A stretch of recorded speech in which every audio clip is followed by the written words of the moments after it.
Boa noite a todos. Ah, eu queria fazer uma saudação especial para os nossos ilustres convidados desta noite. A professora Silvia Helena Piva, o professor e publicitário Roberto Vilhena e o colega, juiz do trabalho, professor Braulio Guzmão. Meus amigos, obrigado pela presença de todos. O objetivo de hoje é nós tratarmos do tema inteligência artificial e poder judiciário. Para isso, montamos uma mesa de convidados eclética, bastante experiente e cheia de coisas interessantes para serem ditas.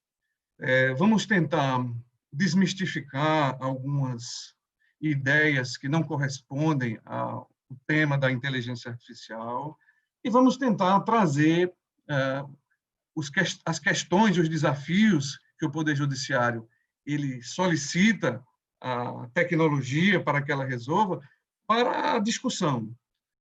Vamos tentar saber o que a inteligência artificial pode fazer pelos juízes e tribunais, como é que ela pode afetar o nosso trabalho ao longo dos próximos anos, fazer um exercício aqui, né, Silvia, Braulio e Roberto, de futurologia, e, enfim, tentar trazer boas reflexões e, claro, não esgotar o tema, mas despertar todos que estão aqui assistindo para poderem também se aprofundar. Meus amigos, eu queria dizer que esses webinários, né, portuguesando que nós estamos fazendo, eles se constituem assim numa forma de, nesses tempos, né, de encontros virtuais, trazer um evento com mais dinâmica, um evento que não seja um curso com algumas horas, que dure dias ou semanas, mas encontros rápidos, mas que sejam bacanas para a gente discutir temas relevantes. E eu só tenho, neste momento, a agradecer aos convidados por terem aceito o convite. A professora Silvia é advogada em São Paulo, ela é doutora pela PUC, e o professor Roberto Vilhena também é de São Paulo, só que é publicitário, ele não é da área jurídica, e o professor Braulio, né, é juiz do trabalho em Curitiba, Paraná, juiz do TRT 9, né, nona região, e também mestre em Direito. Pessoal, para o desenrolar desse nosso encontro, eu estabeleci, em conjunto com os meus convidados, os nossos convidados, um roteiro, né, e que nós vamos seguir. Primeiro, nós vamos fazer uma visão panorâmica sobre os conceitos básicos da inteligência artificial. Em seguida, vamos tratar de aspectos relevantes para a compreensão do que ela significa e falar um pouco dos projetos que estão em execução no mundo jurídico. E, ao final, nós vamos tentar entender como é que toda essa tecnologia vai influenciar o nosso trabalho. E, quando se fala em trabalho judiciário, aí está envolvido também o trabalho dos advogados, dos professores de direito, porque todos estamos no mesmo contexto.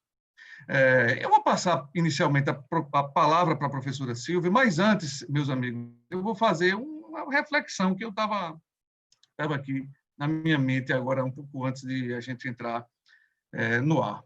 Eu, Silvia, ingressei no serviço público no ano 2000, ou seja, há 20 anos. E lá, neste momento, houve uma surpresa para mim, um certo espanto, e que é relacionado justamente com o tema que nós vamos tratar aqui. Que espanto foi esse? Eu ingressei há 20 anos como procurador da Fazenda Nacional. E tínhamos que fazer a defesa da União, da Fazenda Nacional, em questões tributárias, sempre que ela era demandada, e tínhamos que acessar os PAFs, né, os processos administrativos fiscais. Eu recém-formado, vinha da faculdade, com aquela ideia de devido processo legal e todos os seus consecutários. E quando eu peguei o meu primeiro processo administrativo fiscal lá nos escaninhos da PGFN para fazer a defesa da União, não tinha nada. Você abria o processo, era só uma impressão. Você tinha um lançamento de PIS/COFINS ou de FIM social, que existia ainda na época, não tributo, mas as demandas existiam muito na época. E você não tinha nada. O processo administrativo era só a impressão de informações fiscais do contribuinte, que muitas vezes eram obtidas a partir do fisco estadual, por exemplo, de autos de infração em outros tributos. E você não tinha nem sequer um AR. Era um lançamento de ofício que era feito com base em cruzamento de informações já àquela altura, e que gerava uma certa perplexidade. Eu fiquei pensando, onde está a defesa? Onde está a fundamentação disso tudo? Né? E, de fato, fui me acostumando, né, com o uso da tecnologia já ali. A Receita Federal ela sempre esteve à frente no uso da tecnologia. 20 anos depois, eu me tomo com outro espanto, agora como juiz federal, e até a gente comentava isso no grupo, no nosso grupo que formamos aqui para esse encontro, que eu tenho visto, por exemplo, no campo previdenciário e assistencial, para dar um exemplo concreto, agora nesse problema do auxílio emergencial, eu tenho visto processos administrativos chegando ao judiciário com as demandas que não tem uma decisão administrativa. Você só tem formulários, você só tem telas de sistemas informatizados e você tem uma negativa ou uma concessão, no caso, uma negativa que está gerando as controvérsias. Nem isso se tem. Você só tem telas. E aí eu fico pensando, será que não temos que ressignificar também a função judiciária? Será que a função do judiciário é estar correndo atrás de como decidir as demandas que estão crescendo exponencialmente? E, por exemplo, nesse caso que eu estou citando, o executivo sequer decide. E nós movimentamos uma máquina administrativa com primeira instância, segunda instância, instância especial e instância extraordinária. Será que também não temos que resignificar agora, não só refletir como fiz há 20 anos sobre o devido processo legal, e os advogados tributaristas batiam nisso, e agora, qual é a função do judiciário? Será que nós não estamos correndo atrás do próprio rabo, sem uma meta a atingir, claro? Será que nosso objetivo é produzir em massa? Bom, então, essas inquietações eu lanço apenas para a gente abrir esse nosso encontro, porque o que nós queremos mesmo é ouvi-los. Né? Eu fiz essa abertura apenas para contextualizar e para poder a gente pôr na mesa as questões. O que é inteligência artificial, o que a gente pretende com ela e como ressignificar a nossa atividade. Porque, Braulio e Roberto, está rolando também um medo. Né? Um medo. O juiz vai se tornar irrelevante? Se você consultar, Braulio vai falar disso bem, né? O judiciário parece que tem mais de 70 projetos de inteligência artificial em andamento. Todos eles, a maioria deles, ligados à admissibilidade de recurso especial extraordinário. Quer dizer que nós vamos voltar... Como é que a gente está lidando com a questão do precedente? É jurisprudência ou é precedente? É aquele esquema de identificar só a ementa ou a gente está preocupado com a ratio desse tema? O que é que está por trás disso? Então, meus amigos, já me alonguei demais e vamos ingressar com essa primeira parte, que vai ser sobre os conceitos básicos, visão panorâmica. E aí eu chamo a professora Silvia para dizer o seguinte: professora, muito boa noite, uma amiga, né?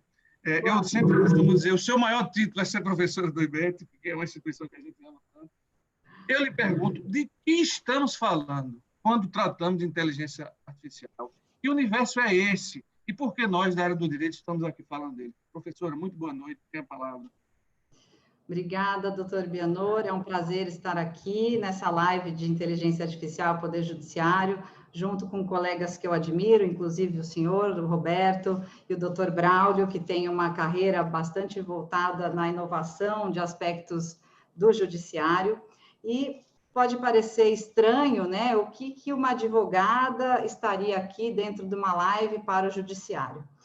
E eu vou contar rapidamente, porque temos um tempo aqui escasso para falar sobre tantos assuntos, mas eu sou advogada realmente atuante há pelo menos 20 anos, atuante na área do direito tributário, acompanhei bastante essa situação que o doutor Bianor comentou, especialmente porque eu fui uma estagiária que lia diário oficial ainda no jornal, com muitas e muitas dificuldades, e perdi muita publicação, e na época não tinha backup, mas meu emprego foi mantido por outras características, ainda bem, porque realmente as dificuldades eram muitas. E por que eu estou aqui, na verdade, falando com os senhores e as senhoras sobre judiciário e inteligência artificial? Apesar de ser advogada atuante há pelo menos 20 anos, de uns tempos para cá, mais ou menos em 2017, eu comecei uma jornada de mudança na minha carreira para abrir outras frentes de pesquisa. Como na área acadêmica eu estudei a filosofia da linguagem,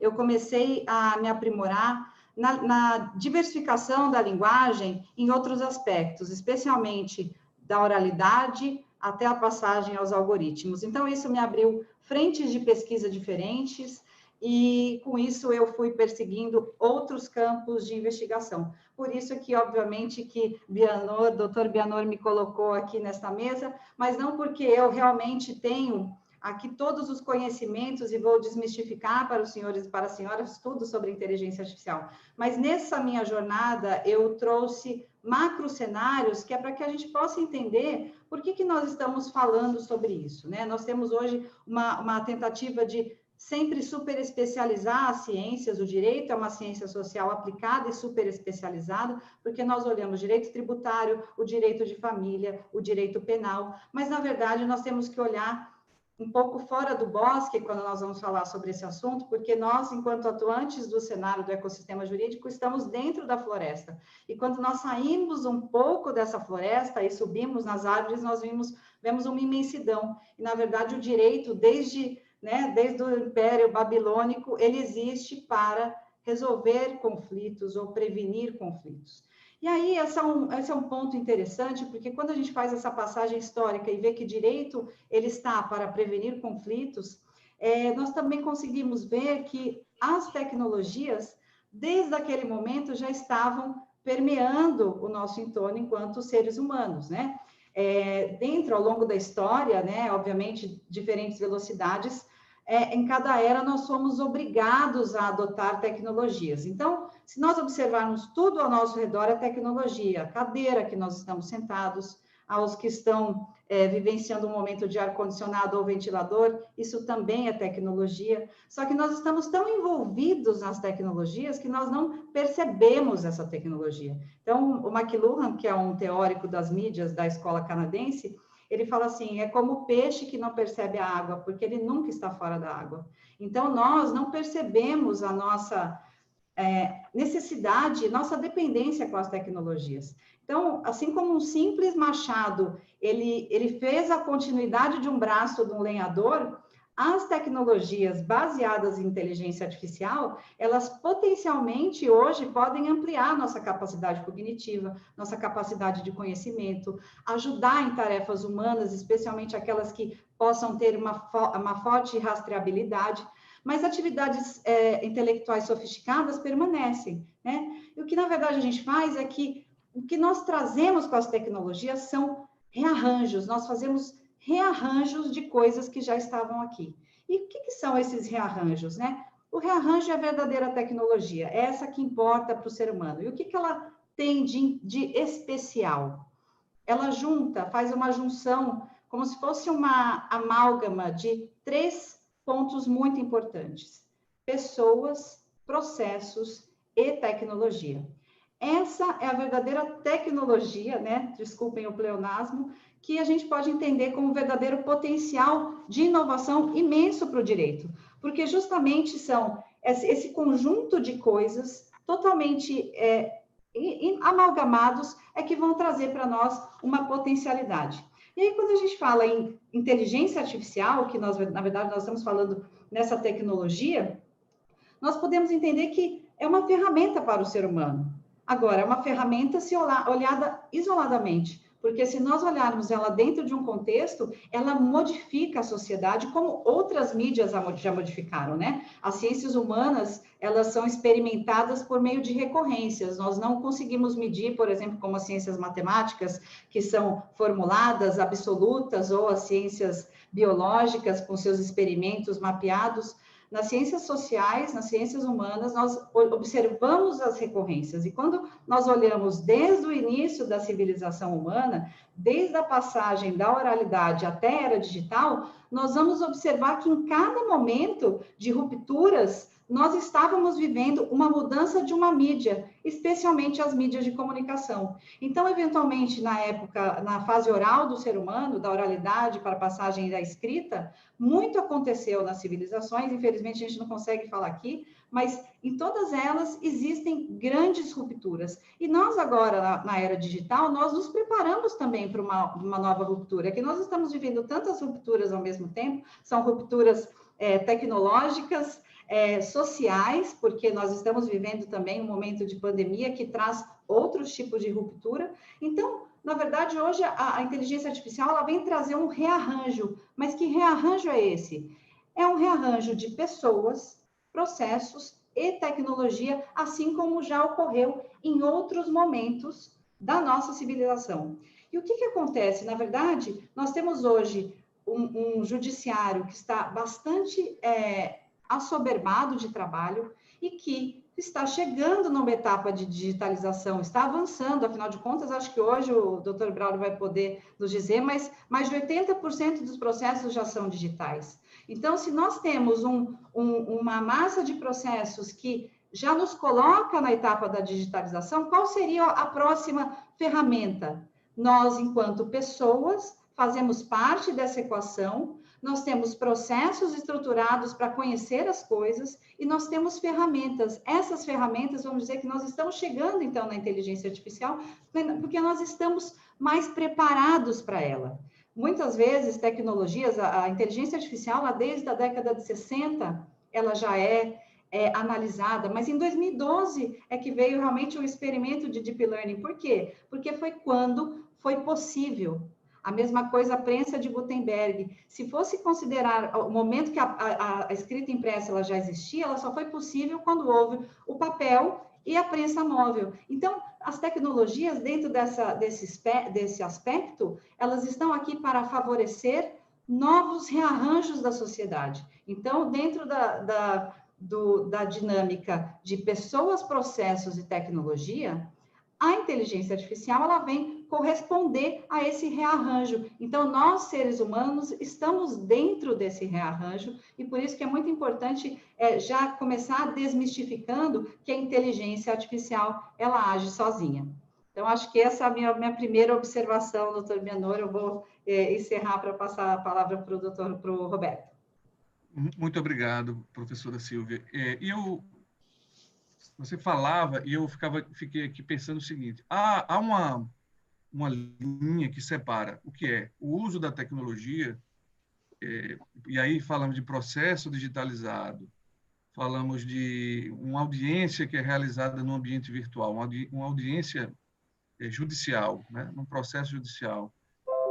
Mas existe uma outra forma de ver a tecnologia a partir da ideia de inteligência artificial, que seria uma tecnologia que ela pode decidir, ela pode tomar decisões. Não se limita ao uso de instrumentos para melhorar a nossa atividade, seja ela qual for, mas ela vai além, ela toma decisões. E isso assalta as pessoas com dúvidas. Qual é a diferença entre simplesmente usar a tecnologia, que a gente começou lá atrás com sistemas informatizados para administrar sistema processual, e hoje a gente está com um processo digitalizado, e a inteligência artificial mesmo, que é aquela que vai tomar uma decisão mais simples, automatizar esse processo. E aí eu passo a palavra para o professor Roberto, colocando para ele justamente esse ponto, né? De que forma a máquina pensa, né? O que são algoritmos, o que ela é capaz de fazer. Ela pode aprender, ou a máquina só pode realizar cálculos, ela só pode armazenar informações, ou ela pode também fazer um raciocínio dedutivo, por exemplo? Em Roberto, gostaríamos muito de ouvi-lo a respeito desse questionamento. Perfeito, perfeito. Boa noite. Em primeiro lugar, agradeço demais o convite e vou pegar um viés, um desdobramento a partir do que a Sílvia falou. Eu acho que, em primeiro lugar, para a gente conseguir entender quais são as consequências e implicações da inteligência artificial na magistratura e no mundo jurídico como um todo, eu acho que eu queria trazer para a apreciação de vocês 2 pilares que talvez possam servir como um direcionamento para essa nossa conversa. O primeiro deles que a gente está falando de um movimento global.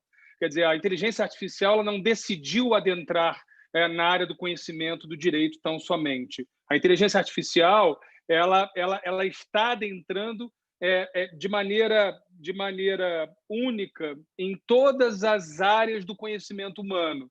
Citando o próprio Gutenberg, que Sílvia se referiu, da mesma maneira que o movimento global e irreversível da imprensa de Gutenberg, da eletricidade de Thomas Edison e dos próprios computadores que acabaram fazendo uso dessas 2 ferramentas, porque o computador ele digitaliza a escrita de Gutenberg e, ao mesmo tempo, usa a eletricidade de Thomas Edison, porque o computador ele funciona com 0 e 1, corrente elétrica e falta de corrente elétrica.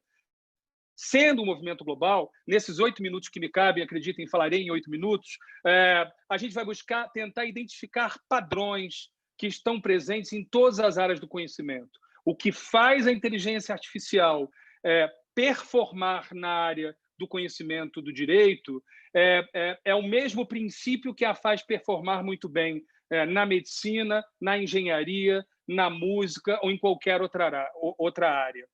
E esse tipo de investigação que a gente está buscando para efeito de tentativa de se conhecer algumas consequências e implicações do que acontece na magistratura, também é o tipo de investigação que grandes médicos estão tentando buscar, engenheiros, generais, executivos do mundo corporativo, CEOs. Hoje, 75% das decisões de um general americano numa guerra à distância são tomadas por algoritmos, inclusive algoritmos éticos. Portanto, acho que esse é o primeiro pilar. É um movimento global. Tem um segundo pilar, e é por isso que estou aqui como quem maneja a criatividade, advogado, magistratura, é um movimento interdisciplinar. Então, existem pessoas que trabalham com robótica que colocam um robô de pé. Existem pessoas que trabalham com programação que colocam um algoritmo de pé. Existem pessoas que trabalham com nanotecnologia que trabalham com a possibilidade de você juntar tecnologia com o corpo humano. A entrada que eu ofereço, e que me parece a mais democrática, é a entrada da filosofia, em especial a filosofia do pensamento. Por quê, pessoal? Porque quando a gente pensa em colocar uma máquina pensando, a gente descobre uma coisa que é nossa, que o pensamento ele tem padrões. O pensamento ele tem possibilidades de replicação. E aí eu queria trazer para vocês um acesso também do Aristóteles. E por que eu falo sobre Aristóteles? Porque Aristóteles ele foi o primeiro sujeito que sistematizou o pensamento. Ele está lá atrás, na década de 60, com Turing. Ele está em todo esse início de possibilidade de geração de raciocínio computacional em organismos não biológicos, porque ele criou parâmetros para o pensamento. Provavelmente vocês vão relembrar muita coisa do que eu vou falar aqui, mas o que o Aristóteles fez foi nos ensinar que o pensamento ele pode ser replicado. Como é que a gente entende, então, a forma da inteligência artificial replicar? A gente começa entendendo que a inteligência artificial ela não cataloga tão somente, ela faz pensamento. E o que é fazer pensamento? Eu vou usar uma analogia de um teórico do Aristóteles chamado Adler, que ele fala de uma maneira muito simples de um construto que pode nos ajudar a entender essa história, chamado Teoria das 4 Causas do Aristóteles. O Aristóteles diz: tudo que não está na natureza e foi feito pelo homem foi feito por causa de 4 coisas. A primeira que ele diz é a causa material. Então, imagina um sapateiro que faz um sapato de couro. Ele só conseguiu fazer esse sapato de couro porque existia o material couro. Então, esse couro é a casa material, desse sapateiro que fez esse sapato. Pois bem, essa é a causa material. Só que esse sapateiro ele poderia ter decidido fazer uma mochila, uma carteira, uma valise de couro, mas ele decidiu a forma do sapato. Então, ele decidiu, dentre outras formas, ele decidiu a forma sapato. Então, Aristóteles chama isso de causa formal. E ele só fez isso porque ele é muito eficiente em fazer esse sapato. Ele é um sapateiro que tem eficiência em fazer sapatos de couro. Ele, então, é a causa eficiente, que, por fim, existe por um motivo, que é a causa final. Se for um sapato Hermenegildo Zenha, é para, além de ser confortável, ele ser bonito. Se for um sapato para um trabalhador de chão de fábrica, um Vulcabras, é para que esse sapato seja, então, duradouro. Pois bem, apliquemos esse mesmo princípio ao nosso pensamento. O nosso pensamento ele é a causa material de tudo. E o que é essa causa material? São as palavras, são as frases, são as sentenças. É esse amálgama que a Silvia se referiu de tudo que diz respeito à combinação de palavras. Essa, então, é a causa material, pessoal. E existe, então, a causa formal, sim, e essa é a chave dessa questão, que encerrarei em 3 minutos. O pensamento tem formas. O pensamento tem 4 formas, que eu falarei no segundo bloco. O pensamento ele tem a forma do pensamento científico, ele tem a forma daquele pensamento que pratica dialética, ele tem a forma do pensamento que cria coisas novas, que é o poético, e ele tem a forma do pensamento retórico. A gente está falando da lógica de Aristóteles. Então, todo pensamento tem forma. Então, reparem só. Espera aí, Roberto, eu estou entendendo agora a inteligência artificial. Você está querendo me dizer que a inteligência artificial ela lê o que as palavras significam, ela lê o que as frases significam e ela lê o sentido dessas frases dentro do contexto? Sim. Ah, entendi. Então, ela faz isso através de 4 formas diferentes, pelo que eu estou entendendo. A forma científica, poética, dialética e retórica? Sim, pessoal, é isso mesmo. Bom, aí a gente vem para a questão-chave, a da eficiência. A inteligência artificial ela é eficiente em algumas formas de pensamento. Nós somos eficientes em outras formas de pensamento. Então, em resumo, nós temos que olhar para a inteligência artificial não mais como uma inteligência artificial, mas aquilo que os teóricos chamam de agente inteligente, que é alguém que atua no mundo, tomando decisões, porque percebe o contexto ao seu redor e, ao perceber esse contexto ao redor do mundo, ao raciocinar a partir desse contexto, ela, então, toma decisões. E aí, no próximo bloco, a gente conversa sobre essa capacidade da máquina ser mais ou menos eficiente, dependendo do tipo de raciocínio. Então, são um checklist. Sim, a máquina pensa, sim, a máquina faz, sim, ela é eficiente em alguns modelos, sim, ela pensa através dos algoritmos, sim, é através da lógica da dedução, para articular mais do que armazenar, e eu deixo, então, o restante dessa conversa grande para o próximo bloco, para dar a palavra a meus colegas. Excelente, professor Roberto, que trouxe aí a filosofia, e o professor Roberto, que é também da Casa do Saber.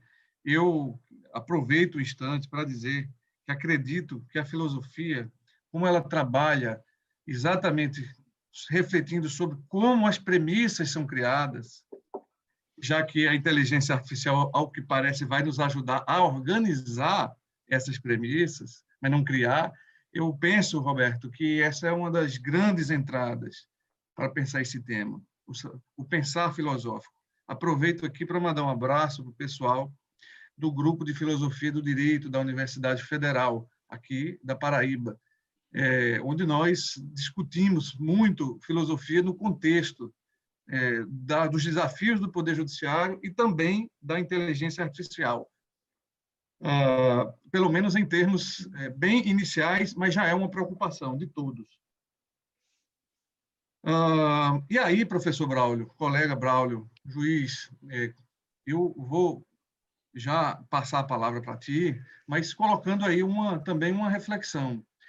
Quando a gente pensa em inteligência, né, e aí a gente liga a artificial, a gente pensa em inteligência, a gente pensa muito naquilo que o Roberto estava falando, que a Silvia falou, é no poder da razão.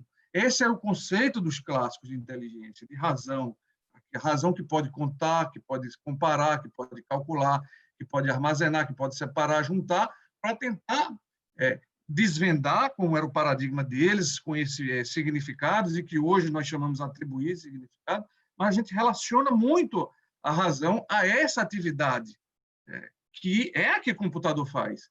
E existe uma outra que os gregos já buscavam, que era a justa medida, a diké, a justiça, né? E para falar do nosso mundo, né?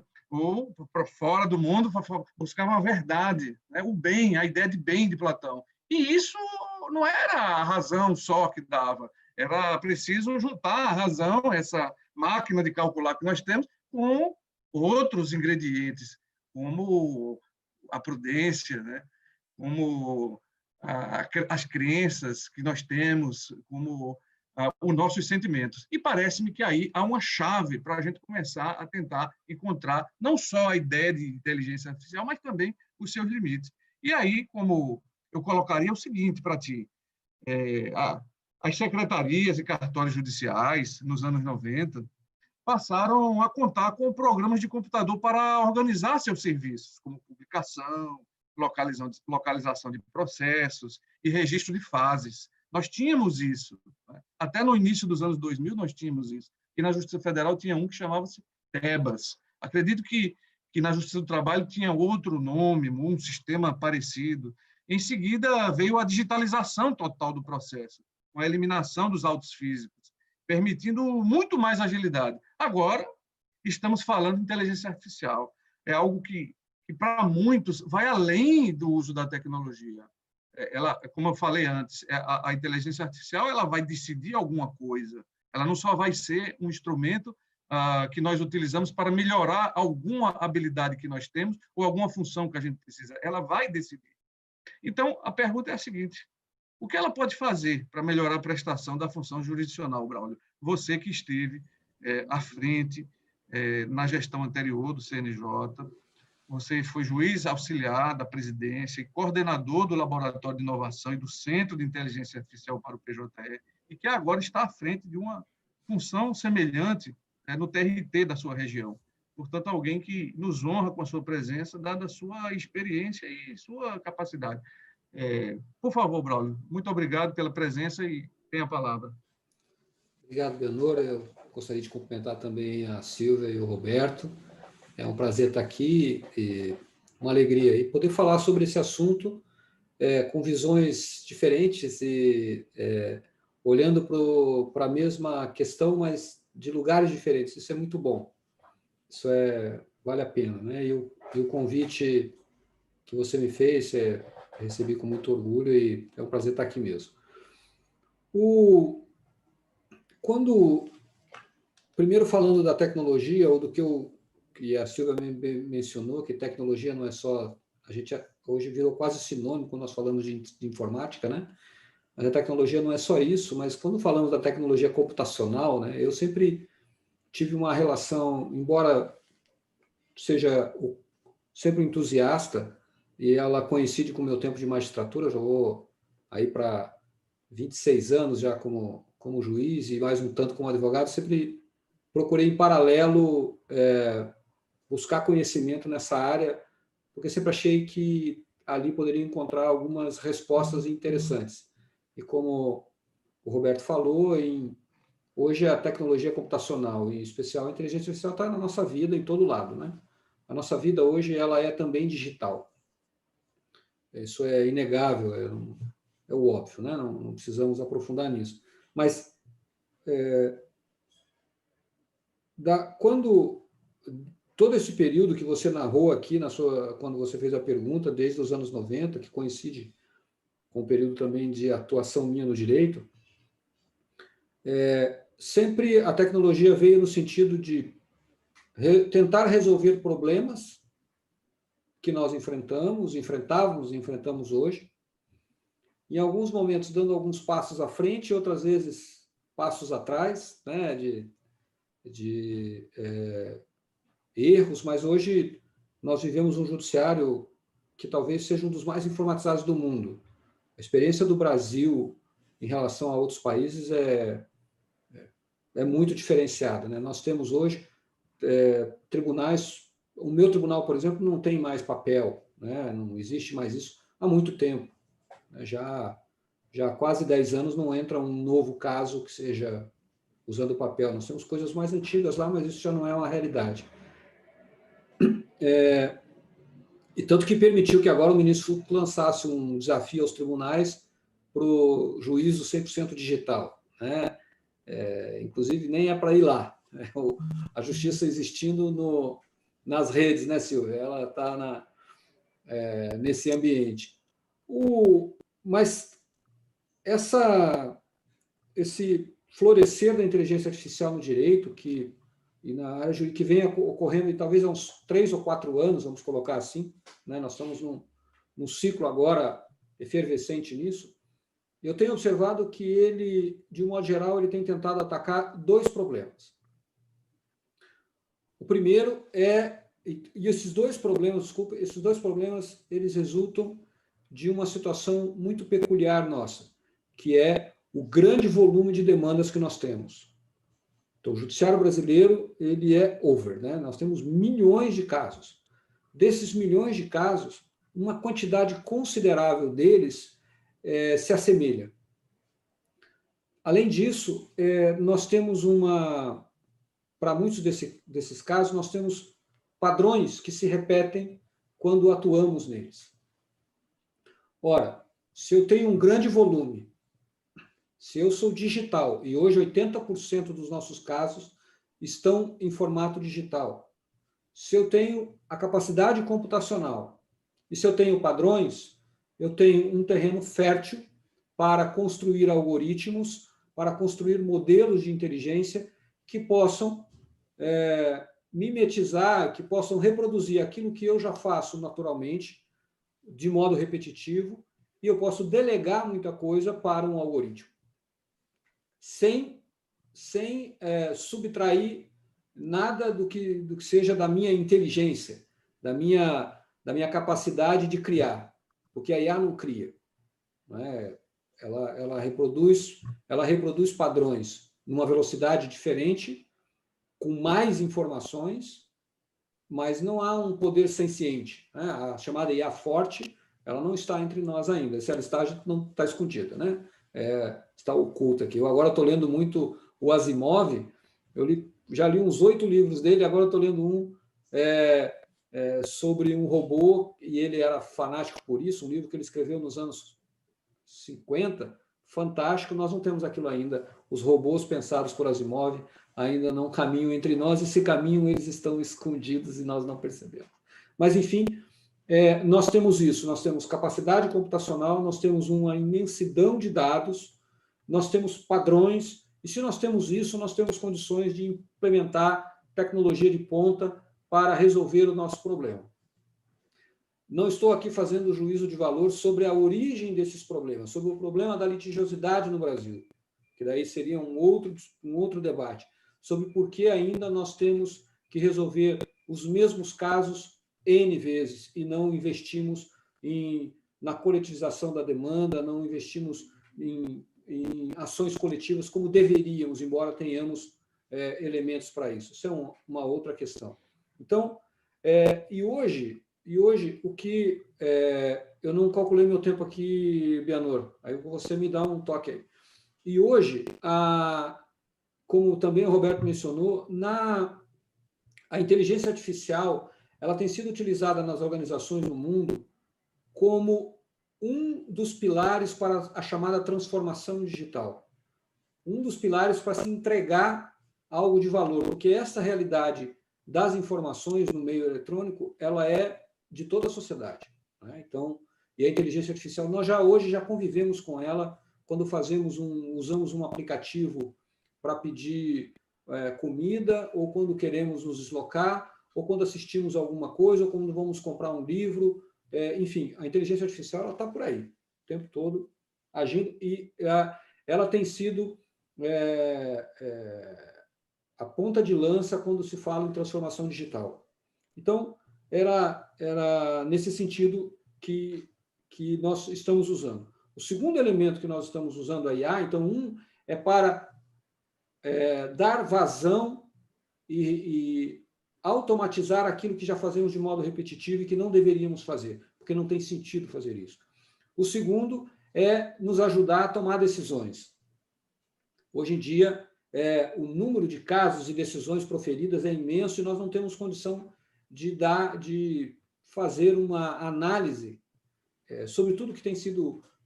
Você lança um caso, como é que estamos decidindo sobre isso? Como é que os tribunais estão decidindo sobre isso? Como o STJ, o STF, o TST, o TSE estão decidindo sobre esse assunto, sobre essa demanda? Como é que o meu tribunal decide? Como que eu decidi sobre isso o mês passado, porque eu já tinha tanta coisa que eu não lembro mais?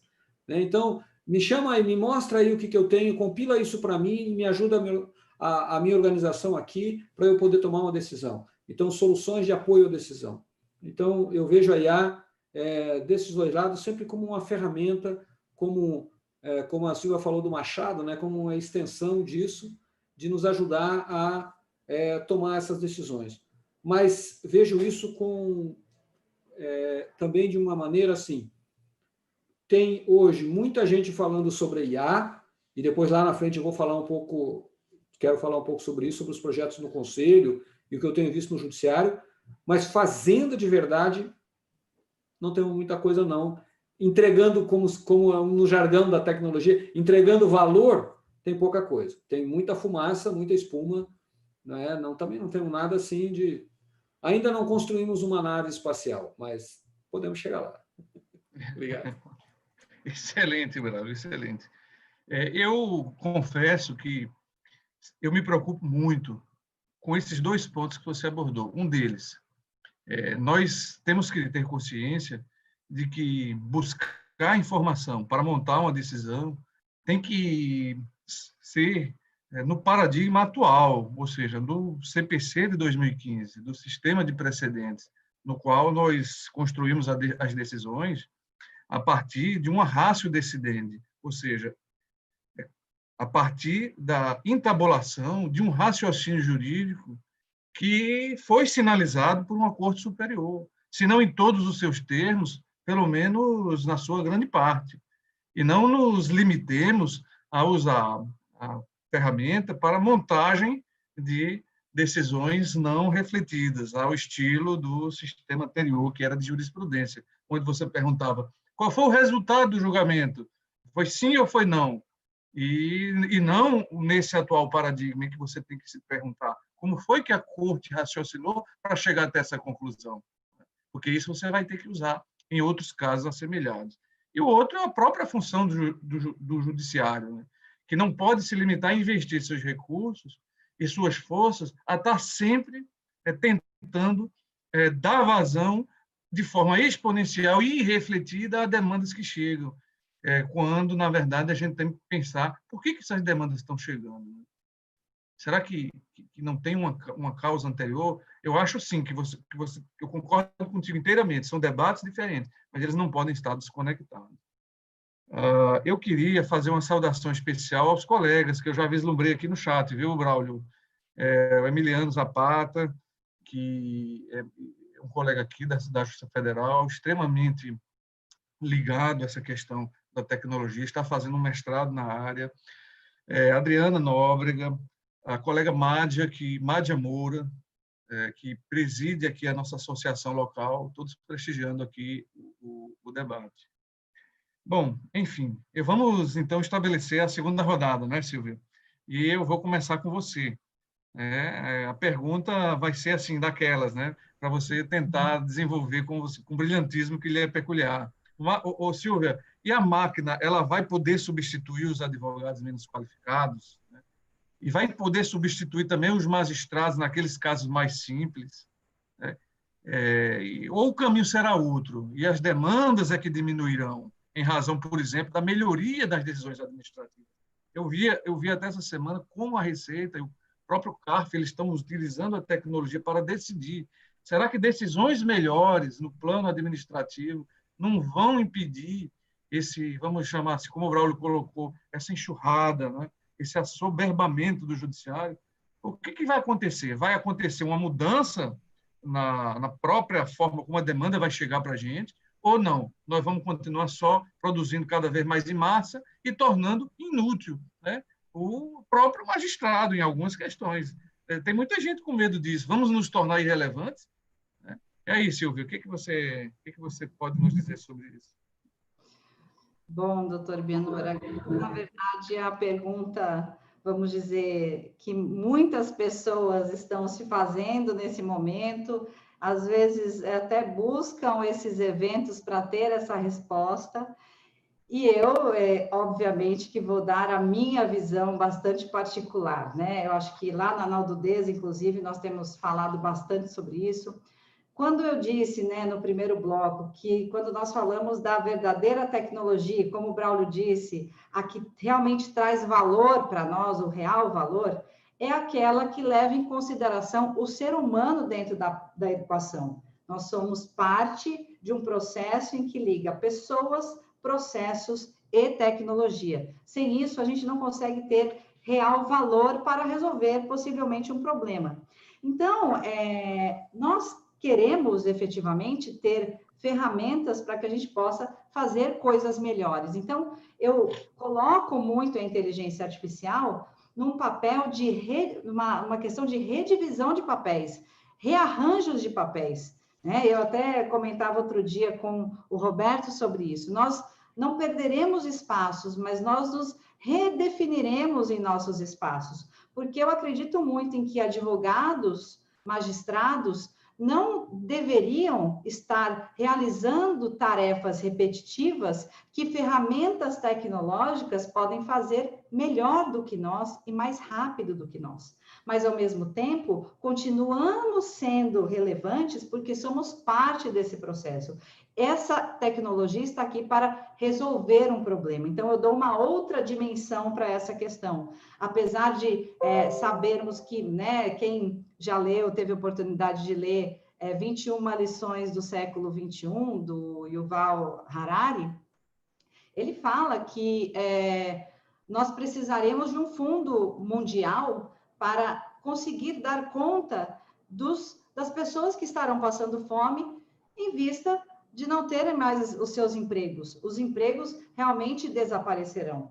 Eu consigo imaginar um mundo diferente, porque assim como o Braulio disse, eu também leio Asimov e adoro fazer os meus exercícios de futurologia, que indo ao futuro, eu volto ao passado para reconstruir esse passado, esse presente de uma maneira diferente, de uma maneira mais criativa. Então, eu não vejo a substituição, mas eu vejo a readequação de papéis.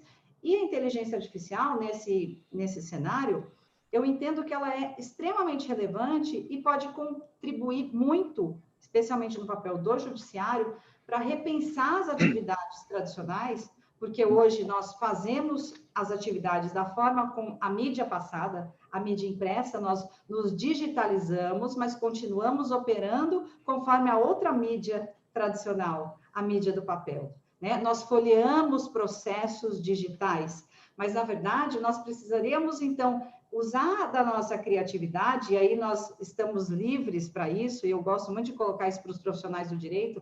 Eu, até anos atrás, não me sentia tão livre para exercer minha criatividade, e foi muito importante enquanto profissional, eu consegui exercitar isso, eu consegui exercitar através do design, que são muitas possibilidades que nós temos para trabalhar frentes diferentes, mas usar do nosso potencial criativo para repensar as atividades tradicionais, repensar a jornada do cidadão usuário da justiça, porque a justiça está a serviço do cidadão, o advogado está a serviço do problema do seu cliente. Então, eu gosto de usar a questão tecnológica para quê? Para que ela me dê um fluxo que eu gosto muito de trabalhar, que é, hoje tenho dados, esses dados me dão informação, essa informação me traz conhecimento, esse conhecimento me traz ideias, insights, e com essas ideias, insights, eu chego na tão sonhada sabedoria.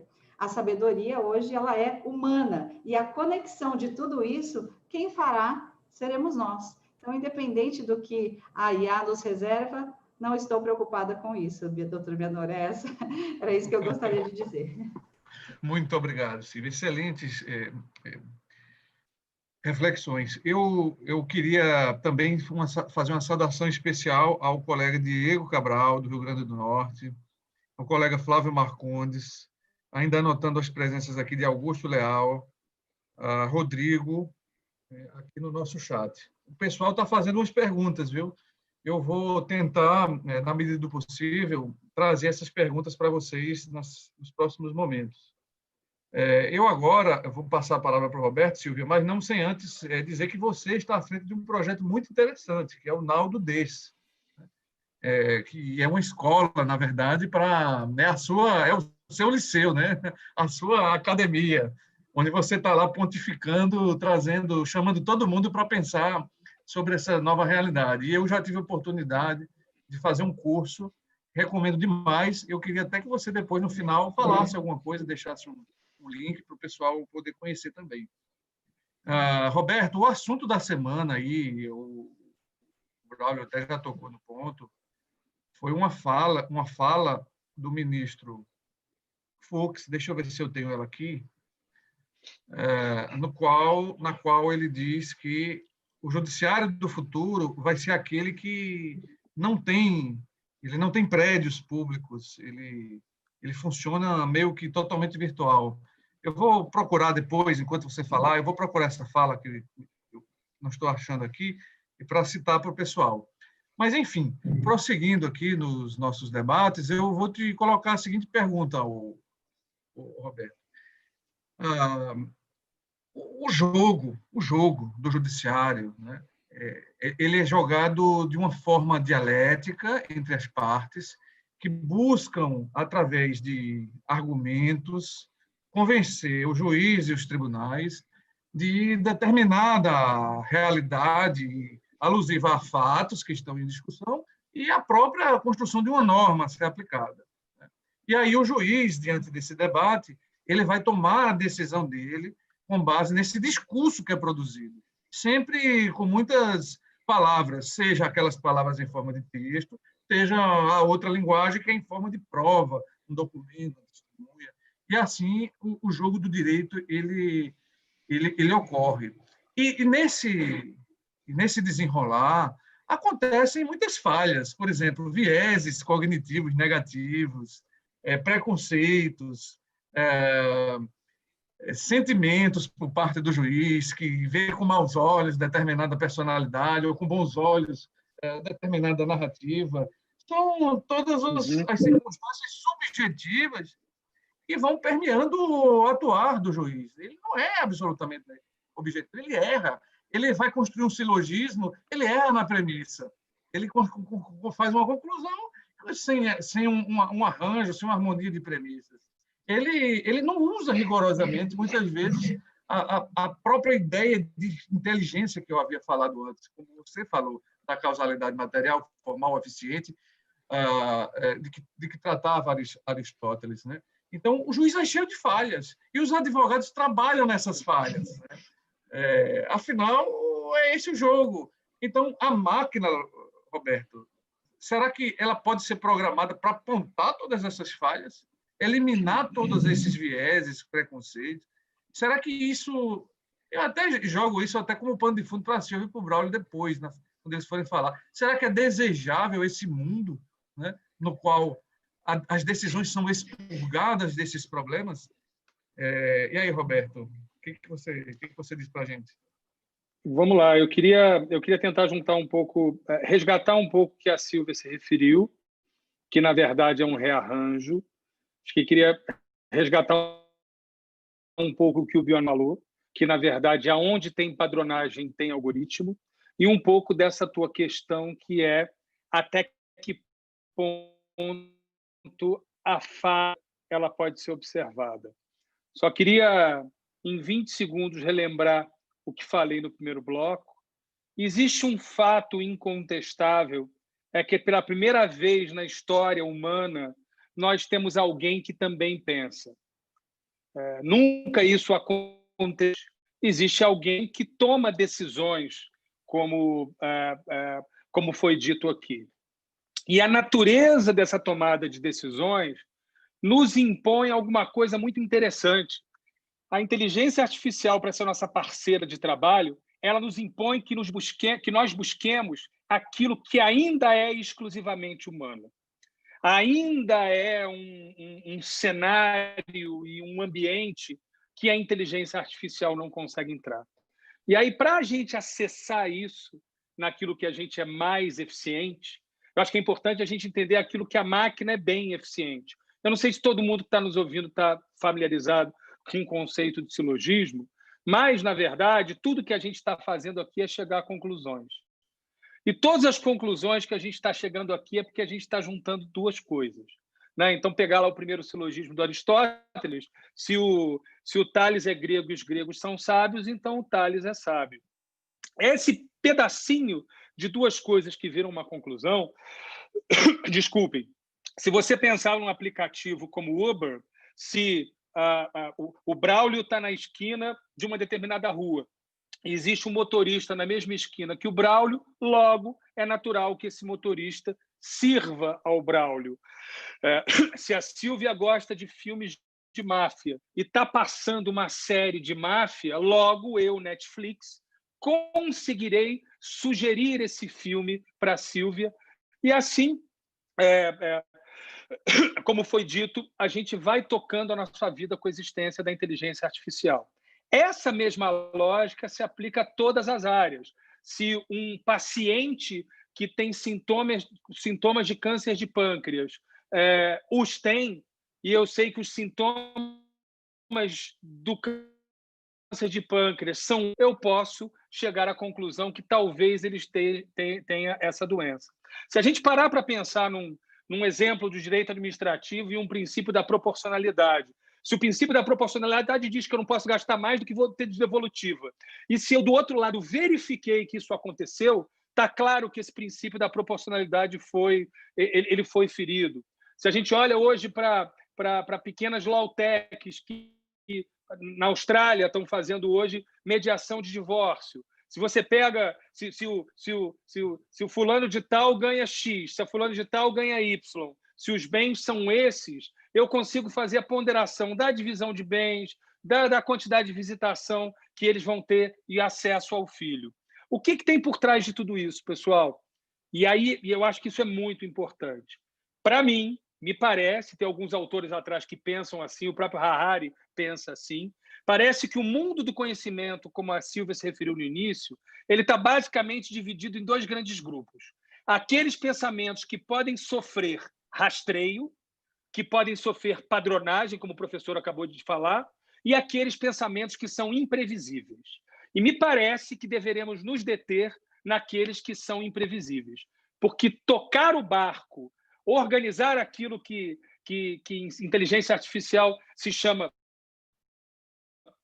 e a direito se chama predição normativa, se eu posso prever em função das normas, a área do direito é uma área cheia de inventários, ela é uma área cheia do que os atores chamam de marcações de palco, ela é uma área cheia de evidências, ela é uma área cheia de leis, de normas.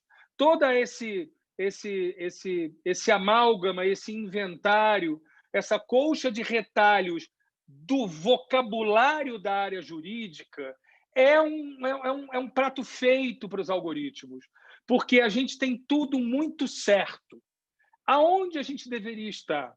A gente deveria estar, e aí eu faço aqui uma citação, a juíza recentemente falecida da Suprema Corte dos Estados Unidos, a Ruth Bader Ginsburg, a gente deveria fazer mais como ela faz. Quer dizer, reparem só, a gente está no direito tributário e eu estou num pedaço de direito tributário muito determinado pela predição, pela normativa.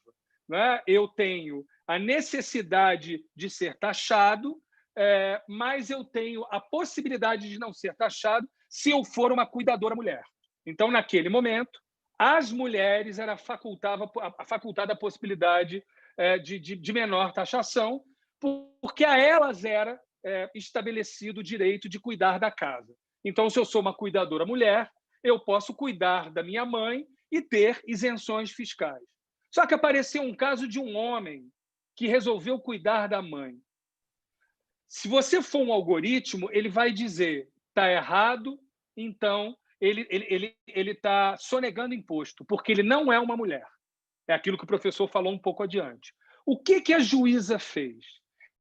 Ela deu um salto, ela praticou a imprevisibilidade ao juntar, e aí, enfim, isso aqui é um assunto para um seminário, mas ela juntou 2 campos associativos diferentes. Aqui eu estava no campo associativo ligado à área do direito tributário, e ela fez uma ponte entre um possível preconceito de sexo, porque na época nem tinha de gênero. E ela disse, não, isso é um preconceito.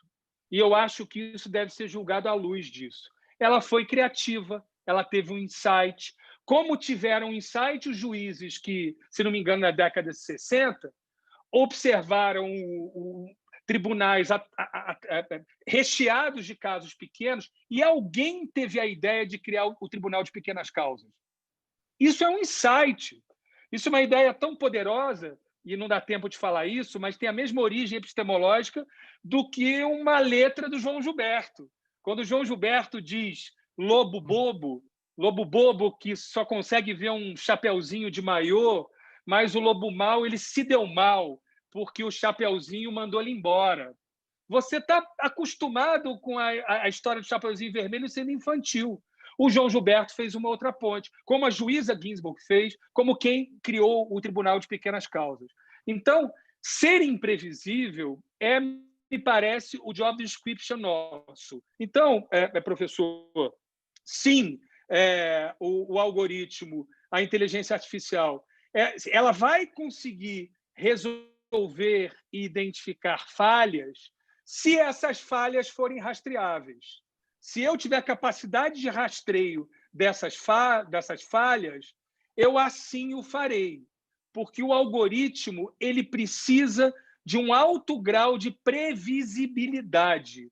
Eu preciso saber que aquilo vai acontecer. Aí vocês vão me perguntar, mas de onde vem, então, essa vontade de ser imprevisível? Ela vem daquilo que Aristóteles chama disposição de espírito, animação. Ânima, em grego, quer dizer alma. A animação significa dar vida a objetos inanimados. A juíza deu vida a um novo objeto antes inanimado, que era a percepção de um homem cuidador. É uma percepção preconceituosa. E vem com uma linda metáfora, a juíza, quando ela diz: essa lei, ao contrário do que dizem, que coloca uma mulher no pedestal, porque ela sim deve ser a dona do lar, a engaiola. Essa ideia de falar isso, um algoritmo nunca teria. Então, tentando responder a pergunta, pessoal, sim, é possível apontar falhas argumentativas se elas forem rastreáveis. Se não forem rastreáveis, não. Falsas afirmações, se forem rastreáveis, sim. Se eu imputei que o princípio da proporcionalidade vai até 3 vezes o valor gasto, essa premissa é errada, é um falso silogismo. Então, o algoritmo ele consegue organizar isso sim, porque é previsível. Viés ideológico também é imputado no modelo. Então, você consegue colocar um robozinho para rastrear, mas a nossa eficiência é a nossa eficiência de trabalhar aquilo que para o algoritmo é erro. Né? A decisão da juíza, né? O insight da então juíza, para o algoritmo seria erro. Então, voltemos ao caráter imprevisível das nossas decisões e à geração de insights a partir delas. Fantástico, Roberto, fantástico.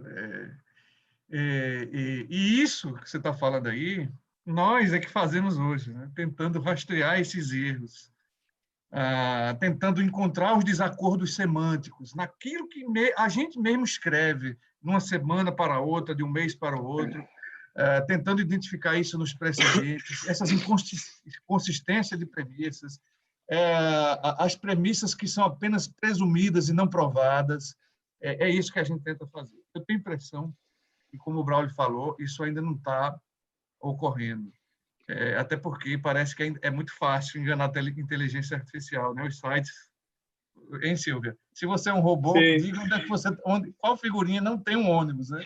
Então, ainda está muito distante, né? Parece Aliás, que deveriam nesse... fazer o contrário, né, doutor Bianor? Eu me revolto com aquilo, eu gostaria que fizesse assim, eu sou um humano, eu não sou robô, Eu eu acho sou que um humano. esse nível de sofisticação ele ainda não está presente.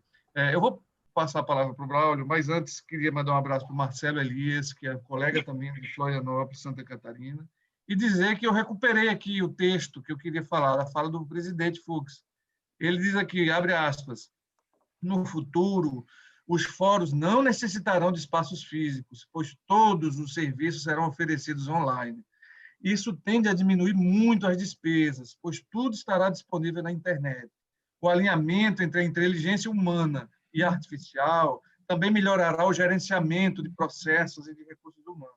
Os robôs realizam em segundos o trabalho de centenas de funcionários. E isso me preocupa, Braulio, quando a gente começa a pensar assim, menos despesa e mais automação. Eu preciso gastar menos, mas eu tenho que dar conta de milhares de processos. Isso me preocupa, por tudo que já falei e falei antes, né?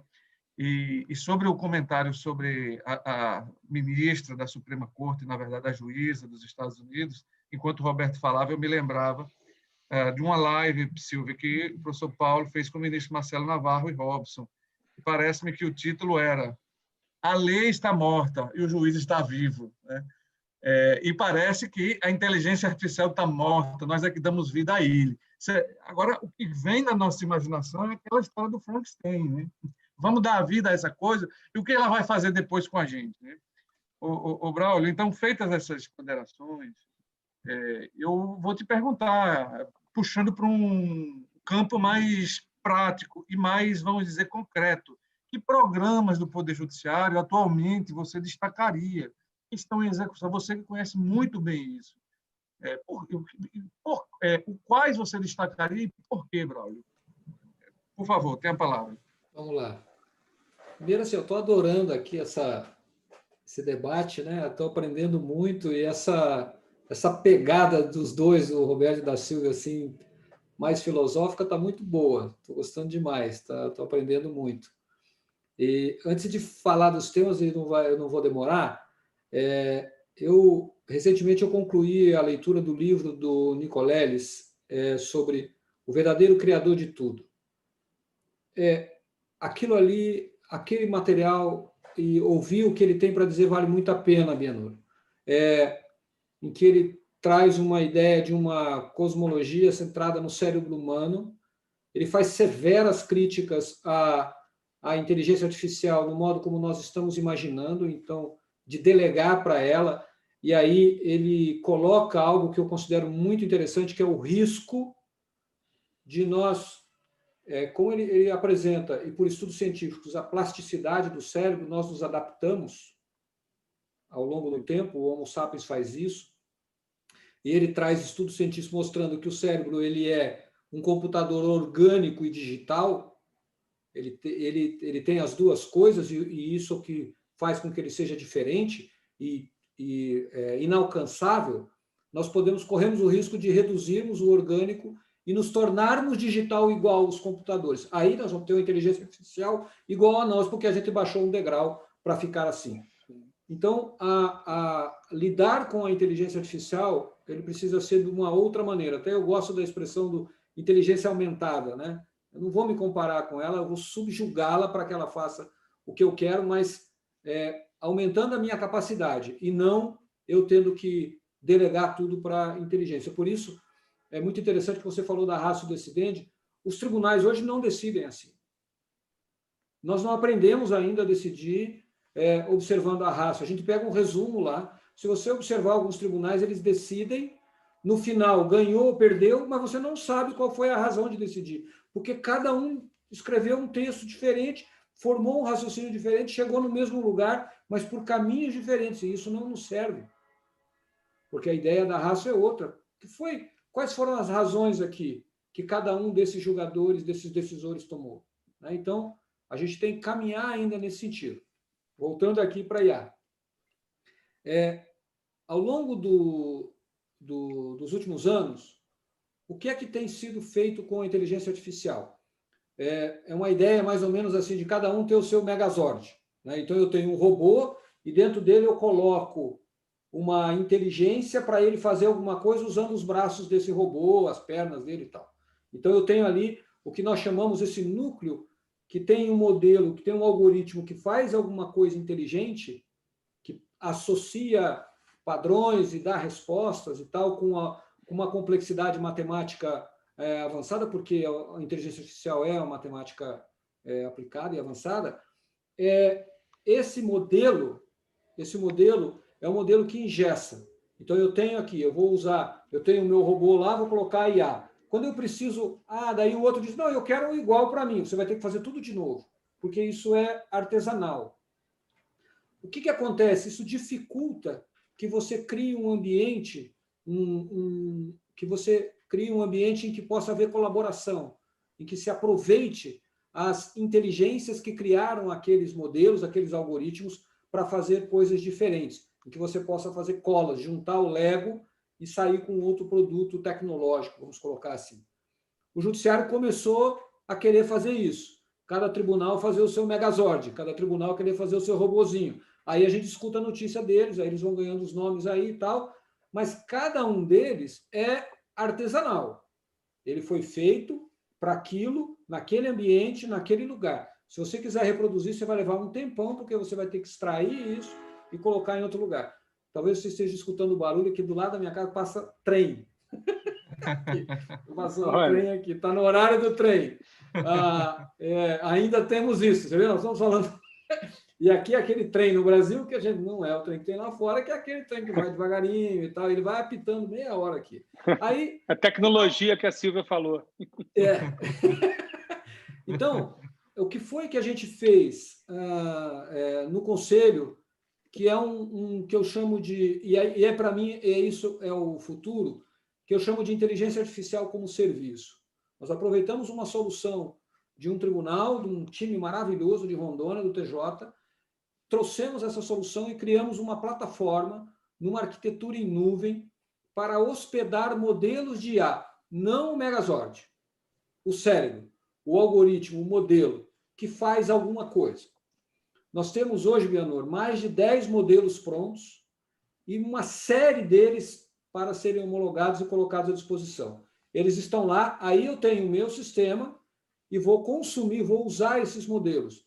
Modelos que identificam similaridades, modelos que resumem documentos, modelos que devolvem, que analisam um texto e diz o que está escrito dentro desse texto, como, por exemplo, para um advogado identificar qual que é o assunto do processo, qual que é se ele está pedindo uma liminar, se ele não está, quais são as pessoas que estão naquele processo, enfim, modelos que podem. Aí você faz o quê? Você pode pegar naquela prateleira e usar a sua inteligência para fazer as conexões e colocar no seu sistema esses modelos.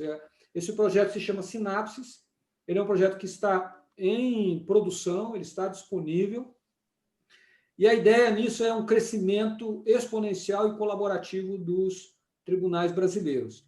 Vários tribunais já estão fazendo isso, produzindo soluções e colocando à disposição de modo comunitário. Isso é um modelo inédito. No governo, na área de governo, é um modelo inédito e que eu tenho muito orgulho desse projeto por ter conseguido trazer essa galera, fazer esse trabalho e ter tanta gente na justiça brasileira em condições de dar essa resposta. Porque nós temos, e aí é interessante, por que isso é possível? Além, é claro que é possível você usar da iniciativa privada, a resolução que trata disso permite convênios com instituições de ensino, como o caso da Universidade Federal do Rio Grande do Norte, que ajudou o TJ num projeto que depois nós levamos para o Conselho, e de vários outros trabalhos. Isso foi possível porque o Brasil tem uma característica no serviço judiciário em que o judiciário brasileiro optou por ser dono do seu código, por ser o desenvolvedor. Então, acabou que, ao longo dos anos, o judiciário investiu em tecnologia e investiu em pessoas, contratou quadros muito bons. Então, nós temos quadros muito bons. Só que esses quadros estão espalhados no país.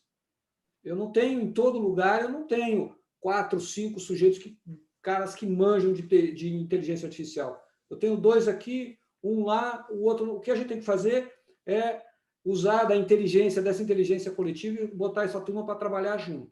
Esse é o objetivo desse projeto, em que há uma colaboração e um crescimento exponencial. Então, se eu pudesse dizer o que eu destacaria hoje, eu destacaria este projeto, que se chama Sinapses. Existem iniciativas outras, então você tem lá no STF o Victor, você tem 2 projetos interessantíssimos no STJ, todos eles trabalham com similaridade e identificação de padrões. Eles estão assim, estão tocando mais ou menos a mesma música. Só que isso fica um modelo de IA para fazer uma coisa. Vai demorar muito para que um tribunal possa sozinho ser um tribunal inteligente nesse sentido. É preciso uma obra coletiva. O maior desafio do judiciário brasileiro é aprender a trabalhar juntos. Se conseguir fazer isso, nós vamos dar lição para muita gente. Excelente. Essa reflexão final, para mim, viu, Braulio, que também estou no judiciário há alguns anos, ela é fundamental. Aprender a trabalhar juntos e aquilo que um fizer, o outro continuar, e todos irmanados dentro de um mesmo objetivo. Esse é um postulado bastante importante para que a gente desenvolva e aprenda aqui dentro do judiciário. Meus amigos, estamos chegando agora à última parte. Eu já estou ficando com saudade, porque está bom demais, viu? Silvia, Roberto, Braulio, o pessoal está elogiando bastante aqui. E eu queria mandar um abraço para a Manuela, para o colega Tiago Ataíde, para o Bernardo, para a Lina Flávia, do Rio Grande do Norte, todos os colegas aqui ligadíssimos e mandando suas energias positivas, viu, com os elogios. Tem algumas perguntas que eu vou tentar encaixar no final, né? Bom, enfim, Silvia, e aí? O Braulio falou um pouco dos projetos do Judiciário e as Legal Techs, né? Silvia, o que vocês aí, vou falar assim, né? Eu, tu, eles, né? Nós, os juízes, vocês, os advogados, o que vocês estão buscando, pretendendo com a IA, né? Quais são os projetos que estão sendo executados, que estão fazendo sucesso no mundo dos advogados? Primeiramente, eu também estou super contente aqui e aprendendo muito, viu, doutor Braulio, que realmente foi uma mistura interessante aqui de visões, né, sobre o mesmo tema, mas que se conectam. E antes, doutor Bianor, eu vou pedir licença, porque tem 2 coisas que estão aqui na minha cabeça que eu gostaria de comentar. Nós costumamos hoje, é muito importante, eu gosto muito da filosofia também, assim como o Roberto, e também o senhor também gosta, porque ela nos explica muita coisa. E eu queria fazer um parênteses. Hoje nós damos muita verdade para algo que não necessariamente é verdadeiro. Então, se a gente voltar lá nos povos babilônicos, eu brinquei, né, com o senhor que eu ia voltar lá na Babilônia, mas quando eles gostariam de saber sobre algo, eles subiam lá no monte para consultar as estrelas, porque a verdade estava lá. Depois vieram as religiões das escrituras e essa religião disse, olha, não é mais as estrelas, Deus criou as estrelas e a verdade está aqui nas escrituras. Depois veio o humanismo e disse, não, a verdade está dentro de nós temos toda a potência. E agora veio a barrinha do Google, onde os dados dizem a verdade. Onde nós vamos buscar a verdade, geralmente está neste elemento dentro do computador. E se nós fizermos esse esforço lógico por esses dados que estão aí, na trajetória que o Roberto mencionou, nós podemos tirar conclusões extremamente absurdas. Por exemplo, as pessoas tomam água, os seres humanos tomam água e os seres humanos morrem. Então, eles morrem porque eles tomaram água. Então, algumas conclusões absurdas podem sair desse tipo de dados. E nós não nos percebemos que nós produzimos esses dados e nós valoramos esses dados. Então, eu sempre tomo muito cuidado porque os dados são o quê? Mais um elemento da produção humana. E dados produzem mais dados. só que nós temos que ter a nossa capacidade crítica justamente porque, como o Dr. Braulio disse, isso cientificamente provado, que nosso cérebro diminuiu. Se nós pensarmos como as mídias como extensão do nosso corpo, eu sugeriria que nós falássemos aqui, quem é que sabe o telefone das pessoas próximas, o número de telefone celular? Eu mesma não sei. Por quê? Porque a minha memória está estendida dentro da memória do meu iPhone, do meu celular. Então, se nós analisarmos todo esse esforço que nós estamos fazendo, realmente podemos nos reduzir. Mas o pensamento crítico, ele vai ser sempre importante, porque não acreditaremos em todos os dados. E mais, já pegando o gancho nessa resposta, a grande dificuldade que hoje judiciário e profissionais jurídicos, a advocacia tem, é lidar com os dados. Não existe um costume. As Leotechs estão oferecendo jurimetria, elas oferecem, tem grandes empresas de dados, mas o cruzamento desses dados, ele é totalmente deficiente. Por quê? Porque antes desse cruzamento, até se chegar na etapa da decisão, em que inteligências artificiais podem julgar, nós precisamos ter dados que são selecionados, catalogados, dados bons, e não existe uma cultura de saneamento de dados. Então, dando o exemplo de ferramentas de jurimetria, que hoje, vamos dizer, é o filé mignon das legal techs. Então, temos o arroz com feijão. Hoje, a jurimetria é o filé mignon. Daqui a pouco, teremos um outro filé mignon. A jurimetria será o arroz com feijão, porque a tecnologia vai evoluindo. A jurimetria tem a aposta da inteligência artificial para fazer predições, para fazer cruzamento de dados. Só que os dados, eles não estão bons, porque eles dependem de várias partes, de advogados, e dessa reunião que o Dr. Braulio comentou, dessa unificação de linguagens dos tribunais. Eu adorei, inclusive, Dr. Braulio, o exemplo do Megazord. Essa eu não vou esquecer nunca mais. Porque, é verdade, a gente tem um emaranhado de dados, e se não tiver um esforço colaborativo também com advogados, porque hoje a linguagem que entra nos sistemas do judiciário é produzida por nós também. Nós entregamos as nossas linguagens, essas linguagens não são padronizáveis. Então, para se chegar nesse nível de sofisticação, a gente vai precisar de uma coisa muito braçal ainda, que é a faxina de dados, né? Que é algo que as pessoas não estão acostumadas a fazer. Eu, pessoalmente, no meu escritório, nós temos a faxina institucionalizada dos dados, porque não adianta nada o tribunal me dar dados excelentes se a minha faxina dentro de casa, se os meus dados estão ruins. E aproveitando, por último, eu queria muito colocar com relação ao último ponto da colaboração que o Dr. Braulio comentou, e aí saindo da filosofia e indo para o design. Vários segmentos econômicos há muito tempo já usam o design para criar soluções, justamente porque o design ele usa como elemento de investigação do problema o usuário. O direito, ele é o último segmento da economia que olha para o usuário. Advogados não olham para os problemas dos seus clientes, porque o advogado geralmente é o oráculo, ele tem a resolução do problema, não precisa me dizer o que eu tenho, o que o senhor quer, eu sei o que é melhor, eu vou entrar com ação judicial.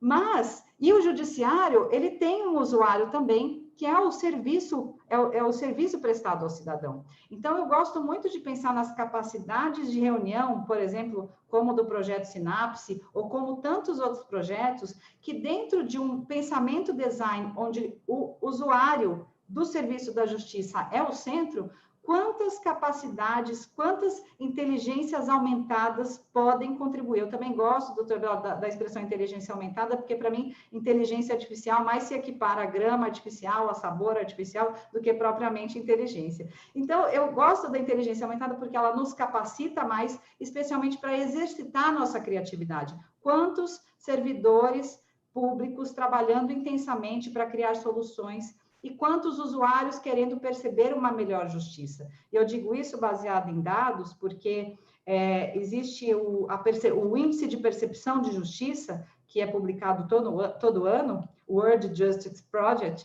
ele investiga 128 países, e o índice de percepção da justiça do Brasil está muito atrás de países que têm um serviço de justiça mais simples, mais voltado para o usuário. Então, eu acredito muito nesse esforço, antes de me preocupar com a ocupação da inteligência artificial, do que ela vai me oferecer, mas o que eu posso oferecer para a resolução de problema de um usuário. E aí, a gente usa muito as ferramentas, tem muitas ferramentas de design que podem contribuir para uma cocriação, para a colaboração de novas ideias, e aí, me desculpe as inteligências aumentadas ou artificiais, com criatividade, ainda nós somos, Roberto pode me dizer, muito melhores que ela. É isso, doutor Bianor, obrigada. Eu que agradeço, Silvia. Eu agradeço em nome de todos que estão assistindo. Excelentes colocações. Roberto, e aí, como aqui nessa reta final, eu queria ouvir de você, o que você destacaria aí, então, como mais ousado, que está sendo pensado em termos de projetos, não necessariamente para ser aplicado aí no mundo do direito, mas nesse campo da formulação de ideias, da resolução de problemas humanos? O que você destacaria para a gente?